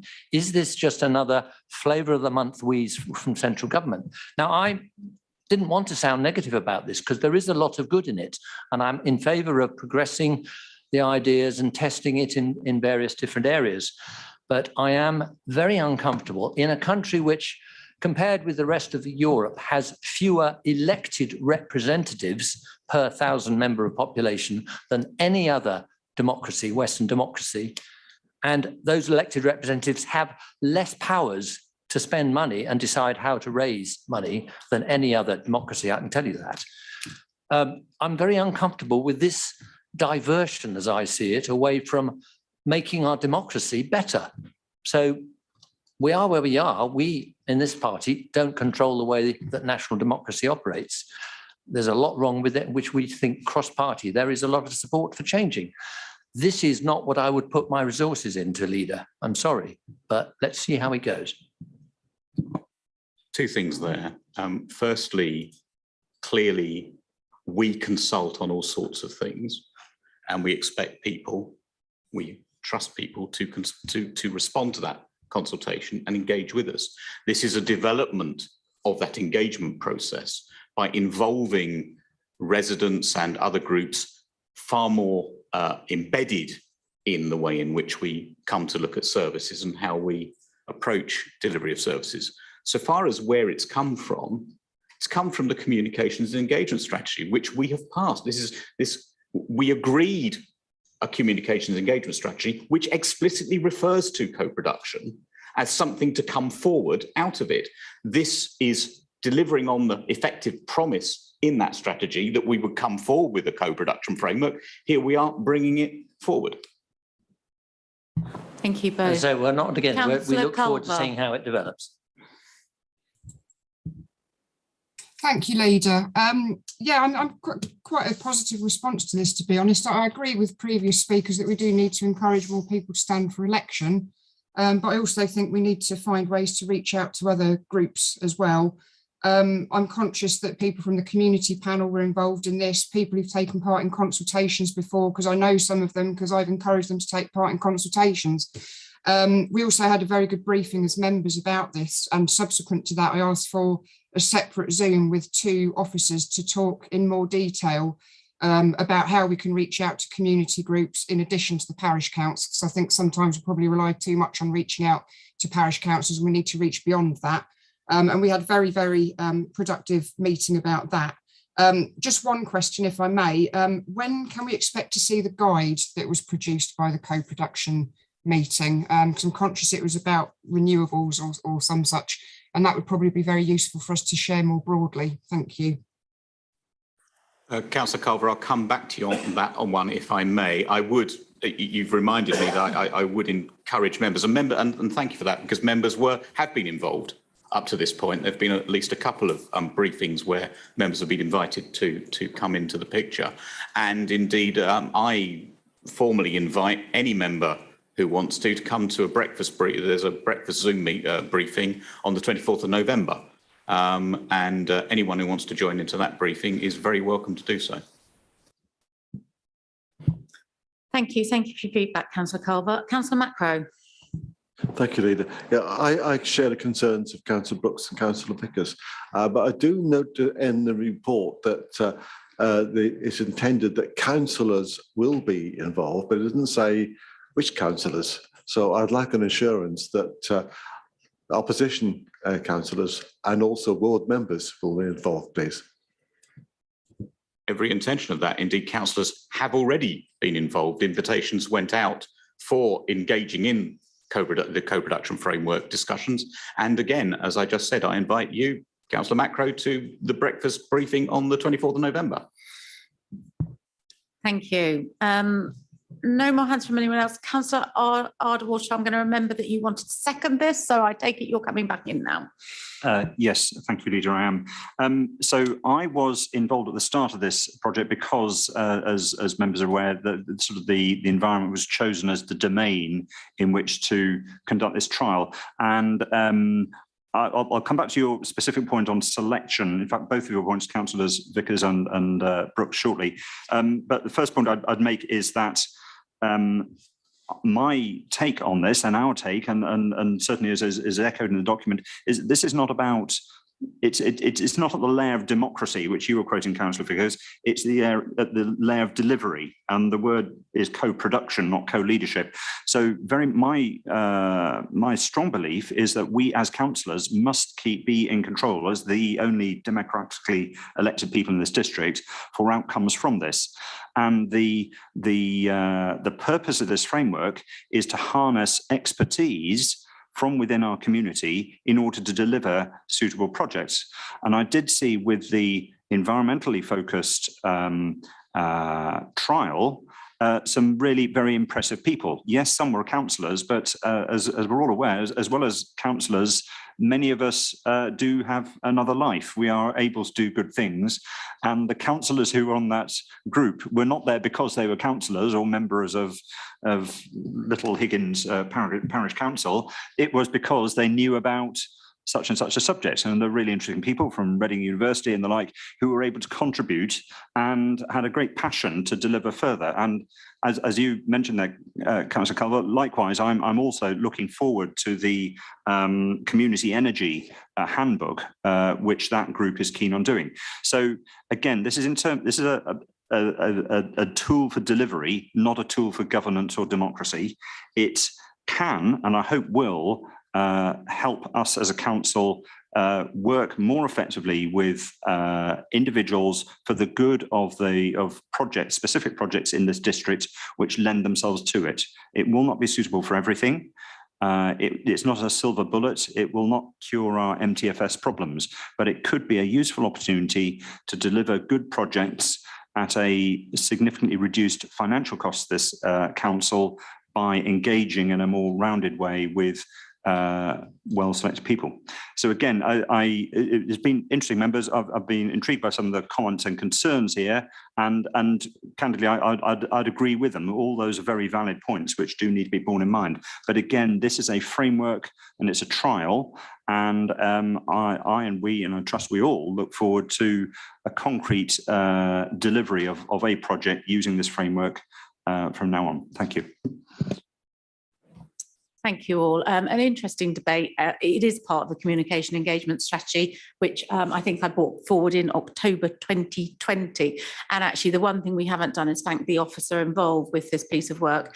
And communication engagement is a two-way process. You can lead a horse to water, but you can't make it to drink. And I know that the officer involved has worked really hard to engage members and invite them to engage at every opportunity. If people choose not to, that shouldn't come down to the officer. Okay, members, we have a recommendation. We have a recommendation before us this evening. The executive agree the document in Appendix A, working together, co-production in West Berkshire, the essentials, which summarise the local co-production framework. We have one minor amendment to that recommendation, and that is with regards to page 43. 73, apologies. 73, where the minor I think it's subject to the clarification, and which the portfolio holder will speak to the officer about. Thank you, Sarah. So with that caveat, can I see a show of physical hands for all those in favour of adopting the framework? Thank you, Leader. I can confirm that that has been approved. Thank you, everybody. Can we move on to item 9 then this evening, which is the... shall I introduce the paper and then I'll come back to you, Cam? Item 9, which is the Buckinghamshire, Oxfordshire and Berkshire West Integrated Care Partnership. Councillor Stewart, I saw your hand go up there. In the interest of transparency, I have been advised to declare a personal interest, as I know someone, I live with someone who works for the NHS. This is all very new to me, so I apologise to all. I've never had to do this, but it is a personal interest rather than a pecuniary one. Thank you. And I think in the matter of transparency, if there is something to declare, it's always worthwhile doing. So thank you for that, Councillor Stewart. Can I then hand over to Councillor Bridgman? I believe you're going to introduce the report. Thank you, Leader. Does that find a seconder? Councillor Bowick, are you going to second this? Yes, second. Okay, over to you, Councillor Bridgman. Thank you, Leader. I'll just make sure from the monitoring officer that as governor of 2 NHS trusts, which is probably the reason I'm being put forward for the ICP, whether that's a personal interest, I didn't think so, but you know, I always like to be careful. Yes, I think, as always, it's a matter for members. I think certainly if it is an interest, it's not one that will preclude you from participating. And I think clearly you have noted that position at this point. So thank you. Members. Councillor Macro, are you about to declare an interest in this paper too? Or? No, I will like to speak later. Thank you. Okay. Thank you, Leader. Members, the paper comes before you because as a result of the changes in the health landscape, we now have the formality as from the 1st of July of the Buckinghamshire, Oxfordshire and Berkshire West Integrated Care System and the Integrated Care Board, and the legislation requires the ICB and the first tier local authorities within the area of the integrated care system to form a joint committee. And the joint committee that is being formed, and which really we are required by the legislation to join, is the ICP. Now, you might say, well, if we're required to join it, why have we got a paper? But obviously, we have to, as a matter of formality, agree to join the joint committee, even though I would suggest we really have very little choice in doing so because the legislation requires us to do so. So We have the ICP, and we have the other aspects that are referred to in the report. So we are being asked to approve the creation of that joint committee and effectively join it, along with the other 4 local authorities, that is Buckinghamshire, Oxfordshire, Reading and Wokingham.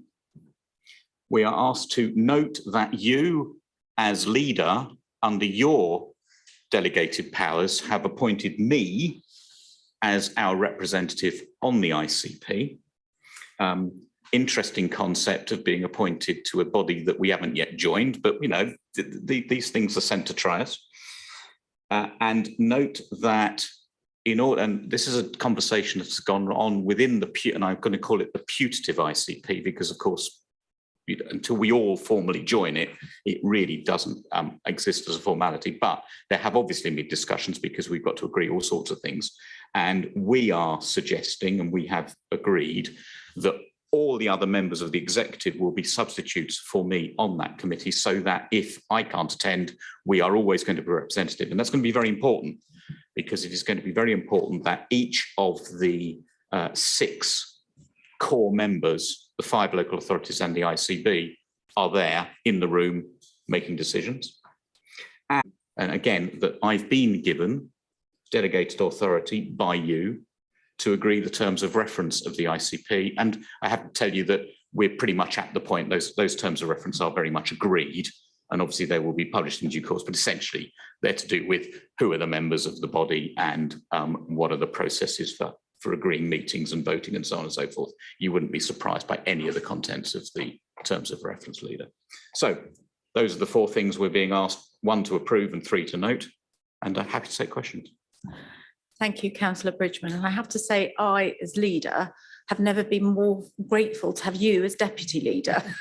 Having waded through some of this stuff with you, I am very happy to delegate those powers to you. So I must admit, as far as legislation is concerned and making our way through this, and this is a new system, I think we've got exactly the right person in place. So thank you, Councillor Bridgman, for taking this on.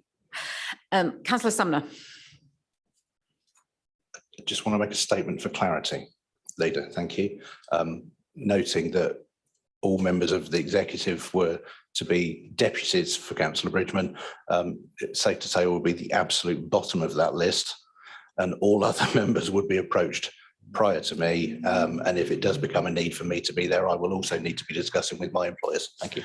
I think there's a very obvious pattern here, because certain members in this room sit on the Health and Wellbeing Board. So we're working with this on a day-to-day basis. And I'm sure Councillor Bridgman would turn first to those members of the Health and Wellbeing Board, excluding any other members with a declared interest.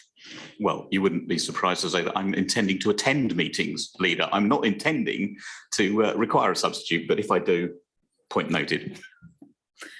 Okay, any other questions? I can't see it on this. Are you reserving the rights? Yes, yes. Councillor Macro.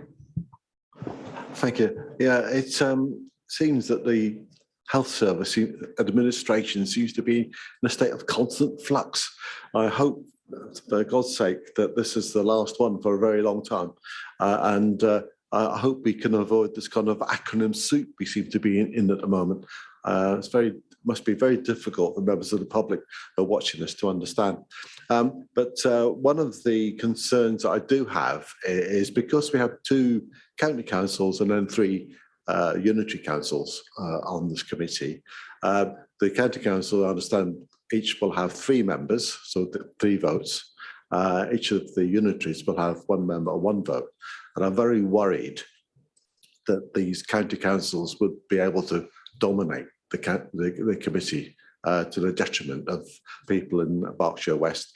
And also I'd like to be assured that there'll be some cooperation between the different members of the Berkshire West part, so that we can speak with one voice when we have something that's in the interest of Berkshire West as opposed to West Berkshire. And so we speak with one voice at the committee. Thank you. Yes, yes, and yes. The terms of reference as currently drafted, and we're very, very close to getting them signed off,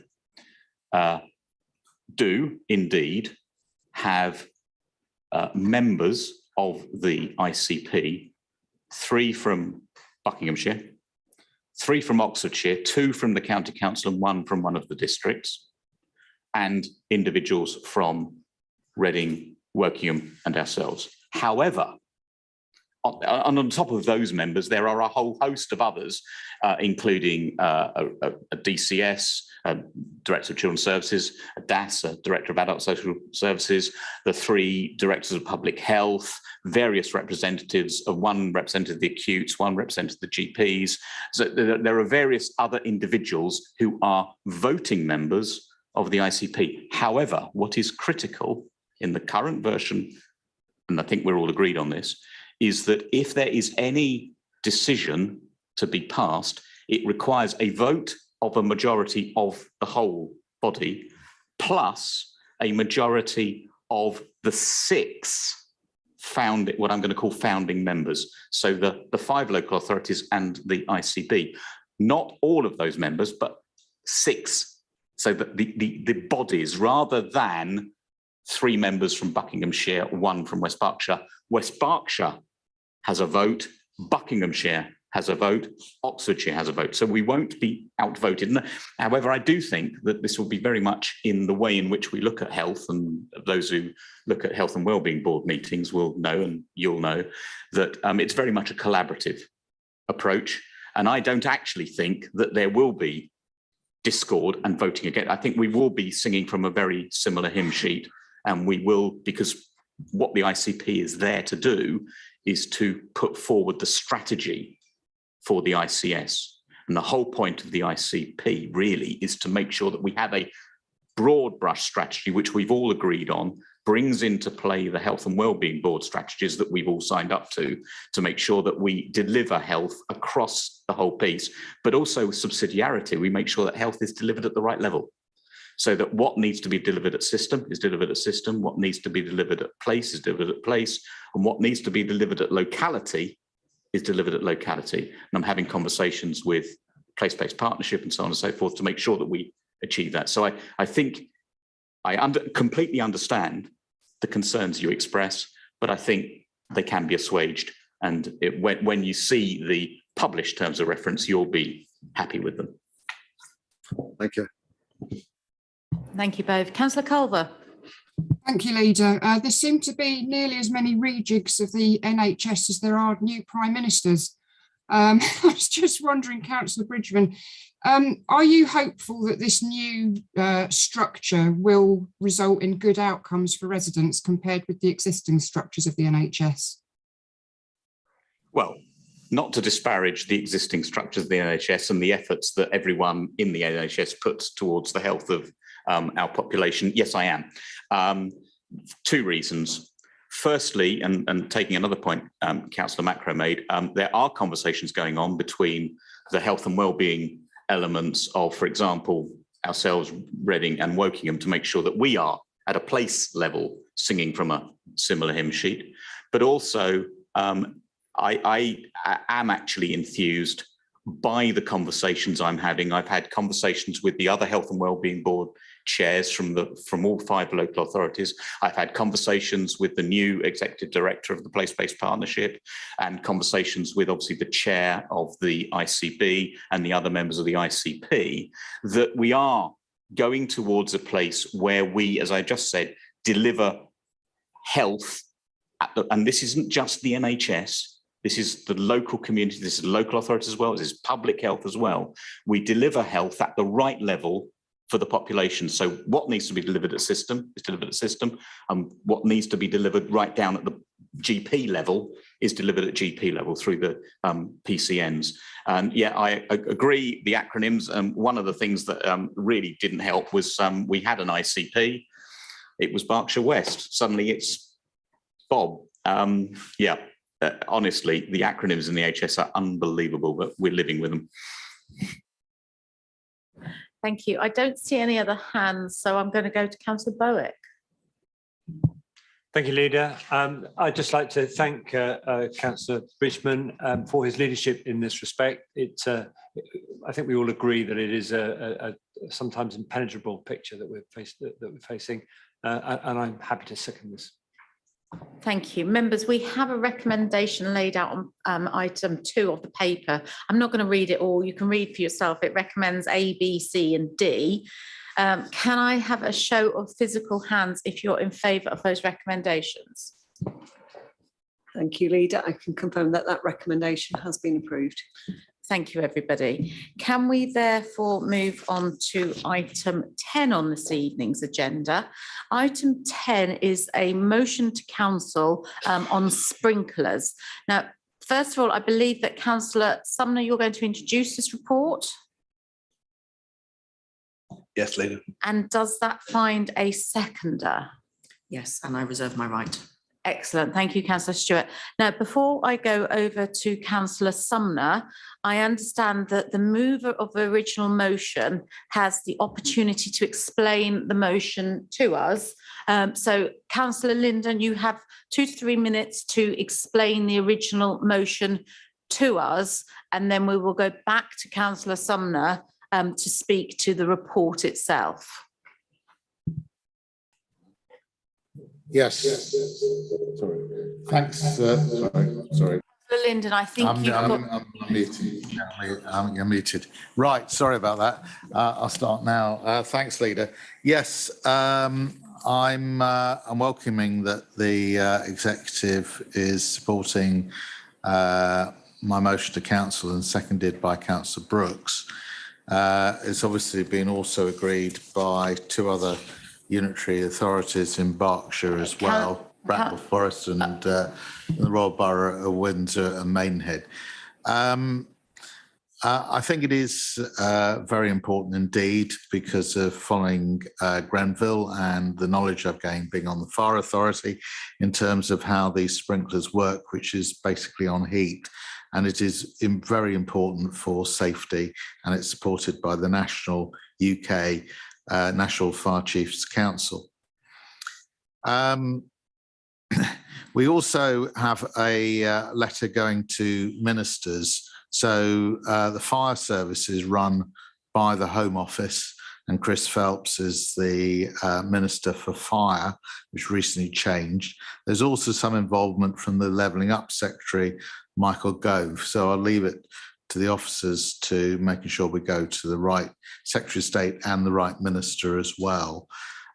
Certainly it has been discussed at project boards on 2 projects in the Birch Copse ward for myself and Joe Stewart, one on Calcutta schools and the other one on the College replacement building as well in near the Tyler's Parish Council offices. So it is very important, and I would urge all members of the executive to support it. I know that Councillor Brooks has also got some comments that he wishes to raise. Thank you. Thank you, Councillor Linden. Councillor Sumner, I'm going to come back to you now to introduce the report. Leader, thank you. I want to take this opportunity first to thank Councillor Linden for raising this important matter for consideration. I want to thank him for his attendance this evening and at the Planning Advisory Group, where he was offered the opportunity to present to fellow members and officers.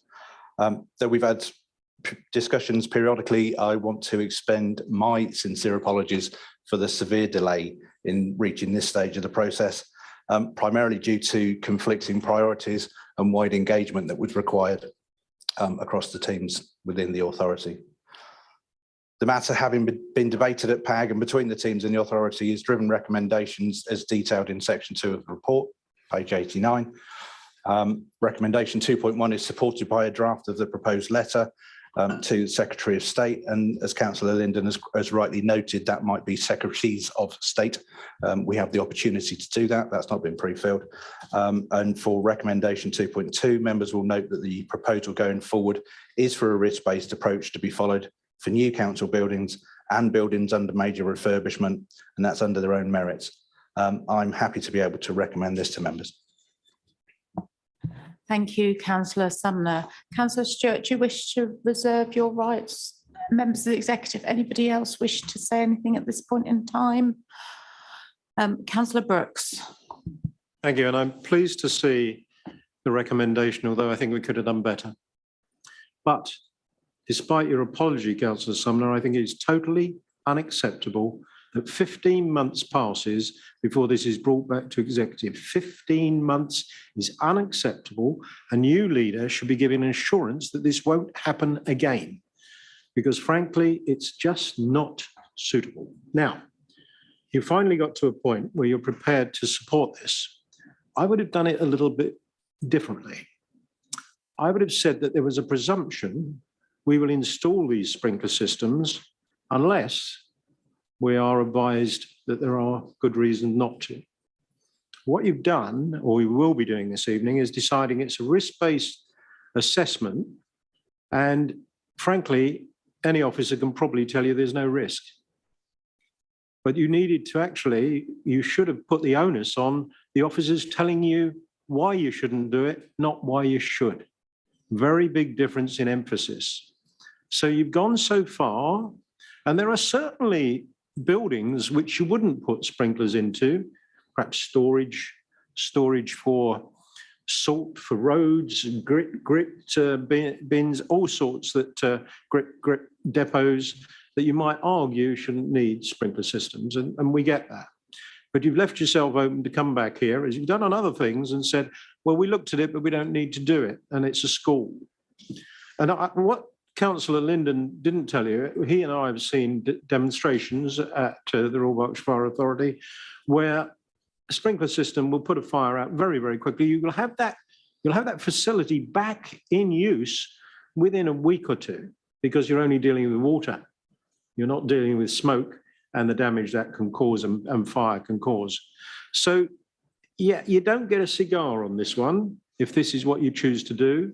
I'd have preferred you said there's a presumption we will install, and there's a very good reason presented not to do so.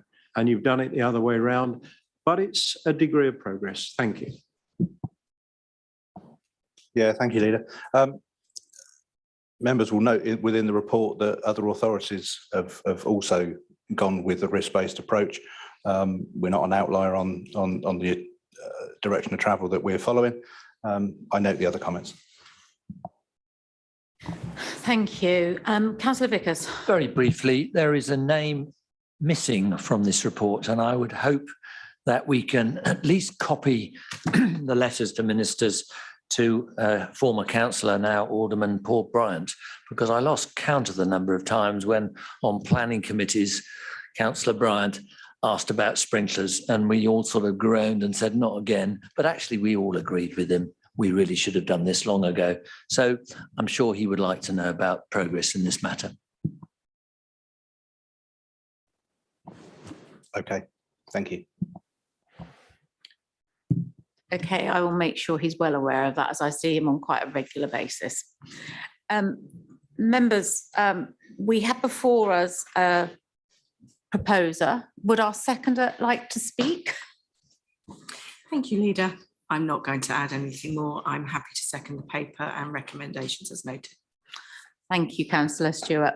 The recommendations are laid out in section 2 of the paper. I'm not going to read them out individually. Please can executive members vote by raising their hand if they are in favour of the proposals to approve the recommendations. Thank you, Leader. I can confirm that that recommendation has been approved. Thank you, Sarah. Members, we come to 3 papers next, which have both a part 1 and a part 2. So we will discuss what we are able to do in the part 1, but the vote will not take place until the part 2 paper. And can I remind you not to have the commercial discussion in part 1, where there's commercial sensitivities, but to leave that for the discussion in part 2. We first of all have item 11, which is the contract award for the provision of grounds maintenance. Councillor Sumner, I believe you're going to introduce this report. I am, Leader. And does that find a seconder? Yes, it does. Thank you, Councillor Arderwater. Councillor Sumner, would you like to introduce part one of this paper?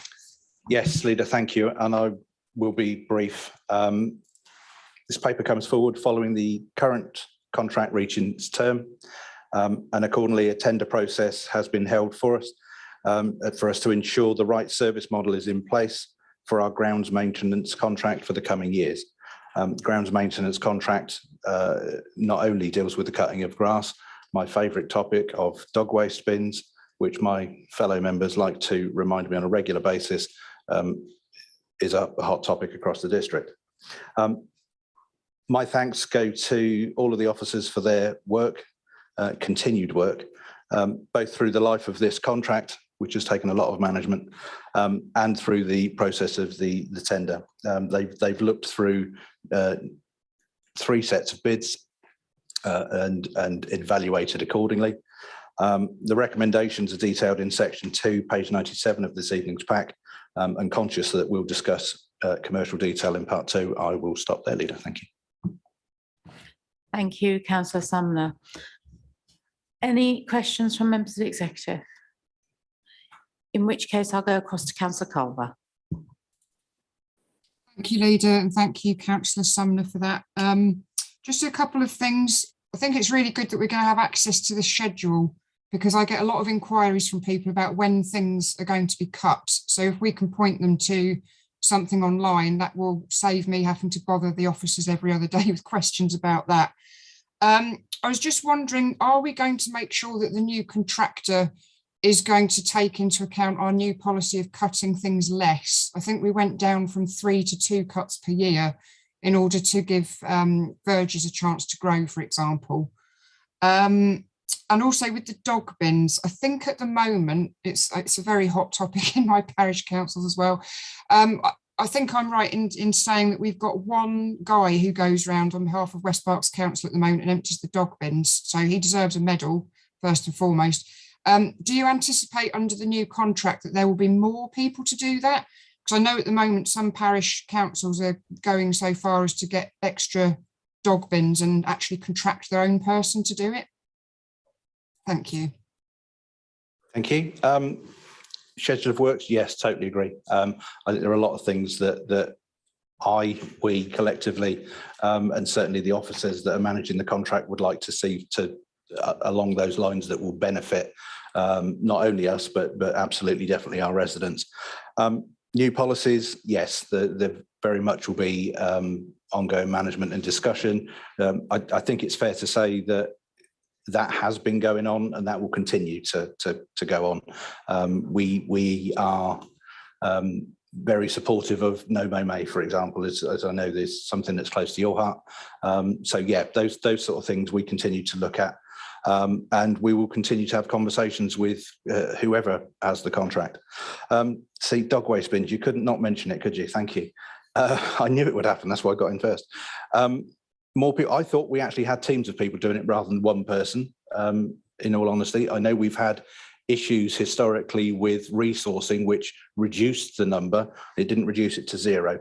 So will there be more people doing it? There will be. This has been a fundamental part of the conversation, and the new contract will be geared in a way that, yes, it can be addressed.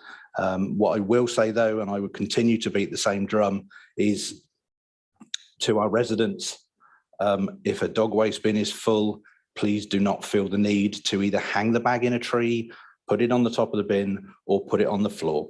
It can be taken home, it can be put in your own household bin, or you may even find another dog waste bin on your route home. Thank you. Thank you both. Councillor Abbs. Yeah, thank you very much, Leader. I'm sorry to come back to the poo, but yeah, let's carry on with that for a bit. A while ago, I asked a question of you, Councillor Sumner, and I don't think you were able to answer it fully because of this contract not being ready to sign. I'm wondering if you're now able to confirm some of the changes in the way that we're going to collect or empty the dog bins more intelligently. I'm quite happy to share with you what was shared with me by officers, but looking at when they get full and emptying the ones that get full more frequently than the ones that don't get full quickly and stuff like that. I think the public would be quite interested to see the obvious steps that we can take to try and make sure that the resource we have actually goes to the places that are most affected. Yeah, thank you, Councillor Evans. I think the last time you brought that up, if I remember rightly, I took you by surprise because I didn't give the answer that you were expecting. I'm going to continue in that stance, I'm afraid, and I'm going to say actually that for my mind and the mind of my officers that are leading on this is very much a working contract and a working relationship. All right, and on that basis, we recognise the issues, and I fully accept the issues and the proposed solutions that you've raised, and thank you for that. But it is something that they have been very keen to put out in the original tender, and will continue to be keen to work and identify the best possible solution for the district. So but could you at least confirm that we have a lot more flexibility to change things around with this contract? I think the contract, the way that the tender was put together, yes, allows us a lot better ways to management on the contract. Thank you. Thank you both. Councillor Macro. Thank you. There have been lots of problems with the current contract, particularly in recent months, with a very lack of grass cutting, allowing grass to grow exceptionally long. But one of the other ongoing problems has been the machines dropping grass cuttings on footpaths and footways. So I would like to think that perhaps somebody will be checking on the results of cutting, so that we can make sure that that kind of problem doesn't reoccur. I noticed in the report it mentions a lack of supervision in the current contract, and that's certainly true. On a couple of occasions, I've seen the vans sitting around in my ward with the occupants asleep. So if we can make sure, please, that these gangs are supervised, that they're doing the work and that they actually clear up after themselves, please. Yeah, thank you for that. Length of grass is an interesting one. So this year, especially the last summer being so dry, there were no cuts from sort of August through until September. And then the 5-weekly cycle started. I've actually been answering questions to a resident in my ward today on exactly that. We haven't seen them for weeks. Absolutely correct. They should be there tomorrow in his case, hopefully, if they're not already there today. But yes, we are also mindful, and going back to the point that Councillor Culver raised, that there are areas where we have deliberately left grass long, and we look to sort of continue to provide that meadow effect that a lot of residents like. And it's a good thing to do. It's the right thing to do. Cuttings on footways, yeah, that's absolutely a management issue that I would expect supervision to improve. And I think that, again, is one of the things that we have been very clear to make a requirement of the contract going forward. Thank you. I see no other hands, so I'm going to go back across. Is there anything you want to add to this at the moment, Councillor Ardwater? No, I think it's been well covered so far. Thank you, Leader. Okay. We will come back to this in part 2, where we will have a formal vote on it. So at the moment, we can move on from this item to item 12. Item 12 is York House and the disposal of the freehold there. Councillor Wollaston, I understand you wish to introduce this report? Yes, Leader. And does that find a seconder? It does, Leader, and I reserve my right to speak. Okay. Again, same system applies. We won't be voting on this at this point. It will go into part 2 paper. Over to you, Councillor Wollaston. Thank you, Leader. I would hope this paper is largely uncontroversial. To give some background, York House was vacated by the Children's and Family Services in 2018. And since then, it's been used for a variety of council services on temporary and short-term bases. The building is now vacant and there are no council demands for its use. We've explored a variety of alternative options, including a medical centre, the use by the adjoining St Bart's School, and an approach to registered providers to turn into affordable housing. That counted, I think, because the site is too small to make it viable. The conclusion, therefore, is to sell it either on the general market or at auction, given the good result of using this method for One Bath Road. Thank you, Councillor Wollaston. Members, do you have any questions for Councillor Wollaston? Councillor Abbs. Yeah, thank you very much, Leader. Disposing of an asset, I don't really, if the justification is there and it needs to be done, why have a problem with it? The only issue I have with this is that I don't see the workings as to why it's being disposed of. Certainly, I'm not aware personally, and as far as I can tell, in our pre-meet, none of us are privy to the thinking behind why it's not needed. So I don't know if you're able to answer any of that in part one, but it's just saying there's no need. Well, it's in my ward, so I know the property fairly well. It is actually the property where the fire alarm went off recently, which, interestingly enough, I still haven't had the report on as to why it went off, and this is now months for something that should have come back in days, really. But anyway, I'm really concerned that we dispose of an asset at this time, and the reason that I say this time, we all know we're entering a market where commercial property and private property is not likely to be going up very much, and in fact, with highest interest rates, is more likely to go being down. So we'll be looking at, it hasn't been occupied for a few years. That is certainly true. The fire alarm kind of indicated, or fire alarm issue rather, indicated that we've kind of let it go a lot. So we've, rather than maintain the asset in a good condition for sale, when I last saw it, it was starting to look fairly dilapidated and so on. So yeah, we may be right to get rid of it, but I'm concerned that I haven't seen the justification, and I'm actually a little concerned that we really don't have any use for it, because I can certainly think of some myself. But thank you. Thank you, Councillor Abbs. I was going to raise most of this in part two. Suffice to say that the property team have been around every single service of the council, and no one wants to occupy it. Okay, thank you. Thank you both. Councillor Vickers. Thank you, Chairman. Well, yes, it's, the same ward as Councillor Abbs, Wash Common Ward, and I know the site well. And my wife used to go there regularly when she was a health visitor for family conferences, so I know it has been used. I'm wondering if it's a coincidence that the capital programme is suffering from an enormous amount of pressure, and of course £700,000, which is the Part 1 report figure mentioned as the hoped for sale value, might have something to do with it. But I note that there is one feasibility study still awaited for an operational use of the building, and I'm wondering whether, like Councillor Abbs, this is the right time. And yes, I imagine, because there's very little difference between the Part 1 and the Part 2 report, I've looked at them both and they're almost identical. I imagine it's the discussion that we need to perhaps have about this that makes it a Part 2 item.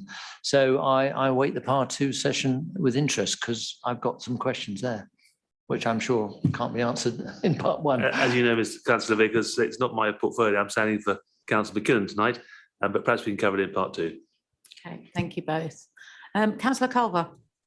Thank you, Leader. Thank you, Councillor Wollaston. Yeah, it's a bit of a shame that we can't pursue the social housing option. I'm conscious we've got this policy of having a joint venture company. If this site is not appropriate, I'm just wondering what kind of size of site it would have to be for us to consider that social housing would be a viable option. And I'm just a bit, it's a bit of a shame really that we probably won't get as much money now in an auction as we would have done perhaps just a few short months ago, because the demand is declining because of the interest rates going up. So I don't know if this is an appropriate time for you to give us a bit of an insight into the joint venture. Is anything going to happen with that? And what kind of site would you see as viable if this site isn't viable? The site was offered to the joint venture and they declined it. I think it's more than half an acre you need, and this is about a third of an acre, I believe. Thank you, Councillor Wollaston. Thank you, Councillor Culver. Councillor Macro. Thank you. I also thought it was a bit strange that this is asked for a decision on putting the property up for sale when we're still waiting for this a business plan, etc., from the education service. It seemed very strange. The other thing is that I note that it has been used by the housing team as what they call touch point for rough sleepers. So I wondered if they can't use this property any longer, where are they using? Again, I prefer to cover this in Part 2, but the running costs of it If you are feel excessive. you want to cover it in part two, I you think can it's defer better the covered in answer part to two. part two, councillor Wollaston. Thank you. I see no more hands and we're not going to vote on this now. We will come back to further discussions in part two. Can we move on therefore to item 13, which is the extension of the existing leisure contract from January 23 to June 23. Councillor Wollaston, I understand this is your report and It is, you Leader. would like to propose it. Yes. And does that find a seconder? Councillor Bowick. Thank you. Over to you, Councillor Wollaston. The new contract, this is the leisure management contract, was intended to be put in place in June of this year. This is a major procurement of a multi-million-pound contract with a timescale of 12 to 18 months. I'm fully aware that COVID got and continues to get the blame for delays, but in this case it is entirely genuine, as all pools and leisure centres were closed at the key point of the exercise. The process is now fully back underway since the beginning of the year, and that the various submissions have been analysed with a view to awarding the contract next March, with the start date of June 2023. The current incumbent, or I should say the previous incumbent, is working on a break-even open book basis, which has been checked by an independent consultant from the Sport England framework. However, since the 2023 budget was constructed for approval last March, a number of unforeseen cost increases have become apparent. Not least, inflation is up from an anticipated 2% to over 9.1%, with the impact on supplies. Energy costs have gone up out of all proportion. Leisure centres are energy hungry, and until our centres are refurbished over the coming years, they are currently inefficient. The public use of leisure centres has not recovered from pre-COVID times.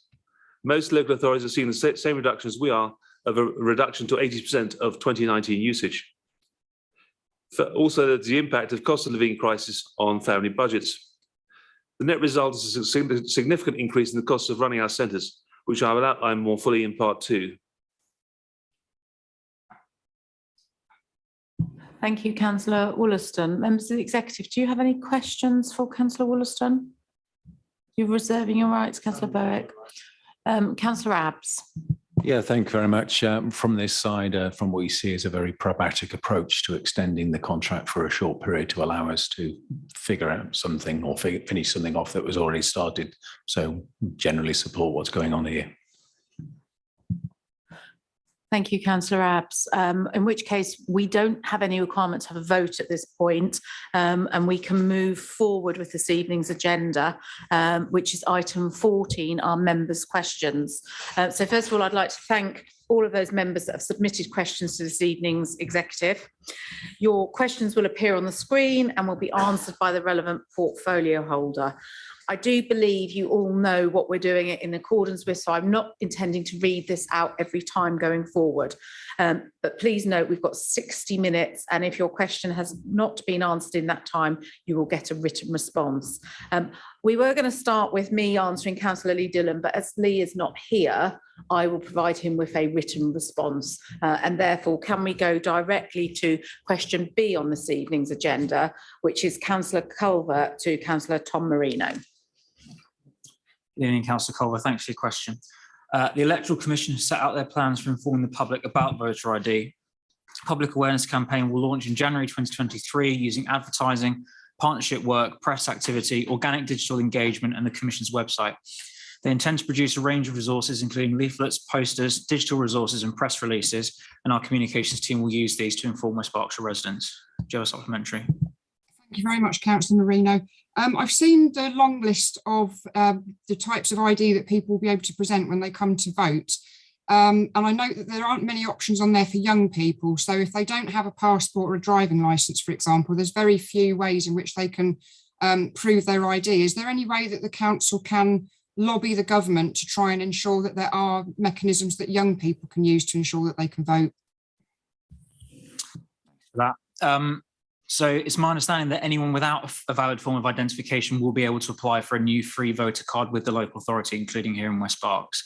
The Elections Act does make it clear that local authorities will be required to provide an identity card to anyone who needs it, and the Cabinet Office will be covering the costs of implementing this. Although you have specifically mentioned younger people, and it is my understanding that currently about 99% of 18 to 29-year-olds do hold relevant identification. 98% of those aged 70 or over also do, and I think it's 98% of the electorate in general currently hold a valid form of identification. So hopefully with all that in place, there shouldn't be any disenfranchisement of anyone of any age at all. Okay, thank you. Thank you both. Can we therefore move forward to question C on this evening's agenda, which is Councillor Gareth Hurley to Councillor Dominic Bowick. Thank you, Leader, and thank you for your question, Councillor Hurley. You're right that children and young people face many challenges, and we provide a range of services to support them. Our educational psychology service focuses on emotional well-being and positive outcomes for children, young people, and their families. Each school has a link educational psychologist who advises schools and works with children and young people. Our Emotional Health Academy, I'll refer to that as EHA, works alongside the mental health support teams, MHST, to bring a holistic approach to children's mental health at school. The EHA hold a weekly triage where parents, schools and pupils themselves can make referrals to receive help. The quality and effectiveness of the work done by our psychology service has been recognised by the NHS in their funding of 2 MHSTs in West Berkshire, who work in partnership with schools to provide evidence-based interventions to children and young people who experience mental health difficulties. Another source of support is our Family Hub network. The hubs work with the whole family to secure strong parenting approaches and to support family relationships. They work closely with schools and have developed various short interventions to support the self-esteem of young people. Secondary schools work alongside an experienced family support worker to deliver a short program to help young people begin to manage their own needs and feelings. We also work with providers in the voluntary and community sector to support children and young people through access to youth services. Our model of youth service support has evolved well over recent years, and our partnerships ensure a range of options are available which meet local needs. Last year, West Berkshire Council provided £250,000 of funding to support the development of the Waterside Centre, which is proving to be a very valuable resource for young people in Newbury and the surrounding area. As part of the Supporting Families programme, Berkshire Youth have been funded to put 2 days a week of youth worker time in each secondary school in West Berkshire, providing one-to-one mentoring support to vulnerable pupils. Different parts of the local authority are working in partnership with the voluntary sector to engage with young people and divert them from antisocial behaviour into positive activities and to develop positive relationships with a trusted adult. Do you have a supplementary? No, thank you. Thank you both. And can we now move on to question D on our agenda this evening, which is Councillor Vickers to Councillor Arderwater.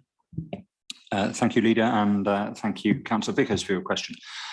With respect to nuisance, in some cases, the Environmental Protection Act of 1990 applies.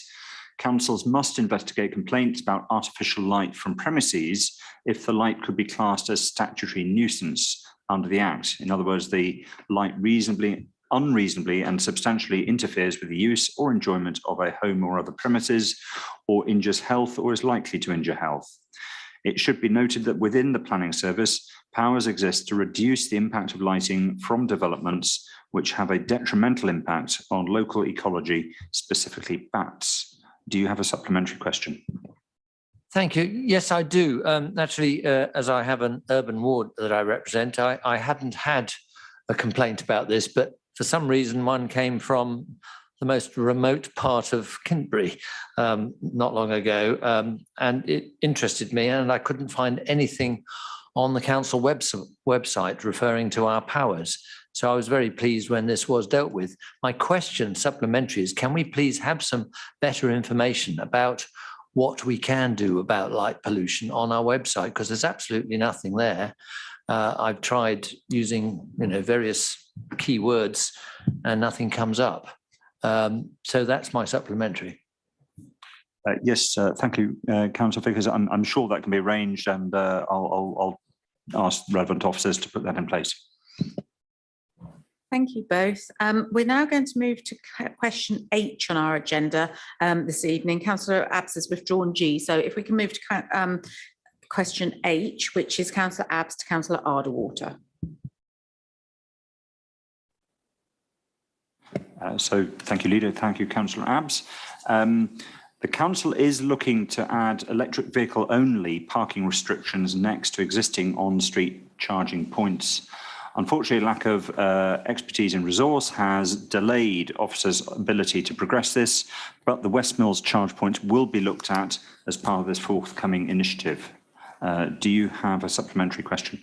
No, that's it's where I work. So I see them unused day in, day out. And I was really trying to see when we're going to get around to having the parking restrictions. So if you're confirming that those 2 slots there are going to be part of that, that's fantastic. Thank you both. And our final question is question I on this evening's agenda, which is Councillor Abbs to Councillor Arderwater. Thank you, Leader. And again, thank you, Councillor Abbs. So the council does look at energy consumption of its assets as part of the annual review of the environment strategy. And I touched on these when we were discussing the progress report. This usage of energy informs the council's capital investment and maintenance programmes. Do you have a supplementary? Yeah, I was really looking at Shore House, or thinking about Shore House specifically, and what energy reduction techniques we were thinking of applying there, if any. I'd have to get back to you on that, Councillor. I know that's fine. There's a huge estate and lots of things are starting. So there's big, broad programmes to do lots of properties, but Shore House, I don't know. Okay, thank you. Thank you, everybody, for those questions. We are now able to move to item 15 on our agenda this evening, and that is the exclusion of the press and public. I'd ask members to agree by voting that the press and the public leave the room in accordance with Schedule 12A of the Local Government Act 1972. Can I see a show of hands from members if they're willing to do that? Confirm that's been carried, Leader. Okay, and if Tom, you can just confirm to us when the live stream has ended, we will just wait for that confirmation before we move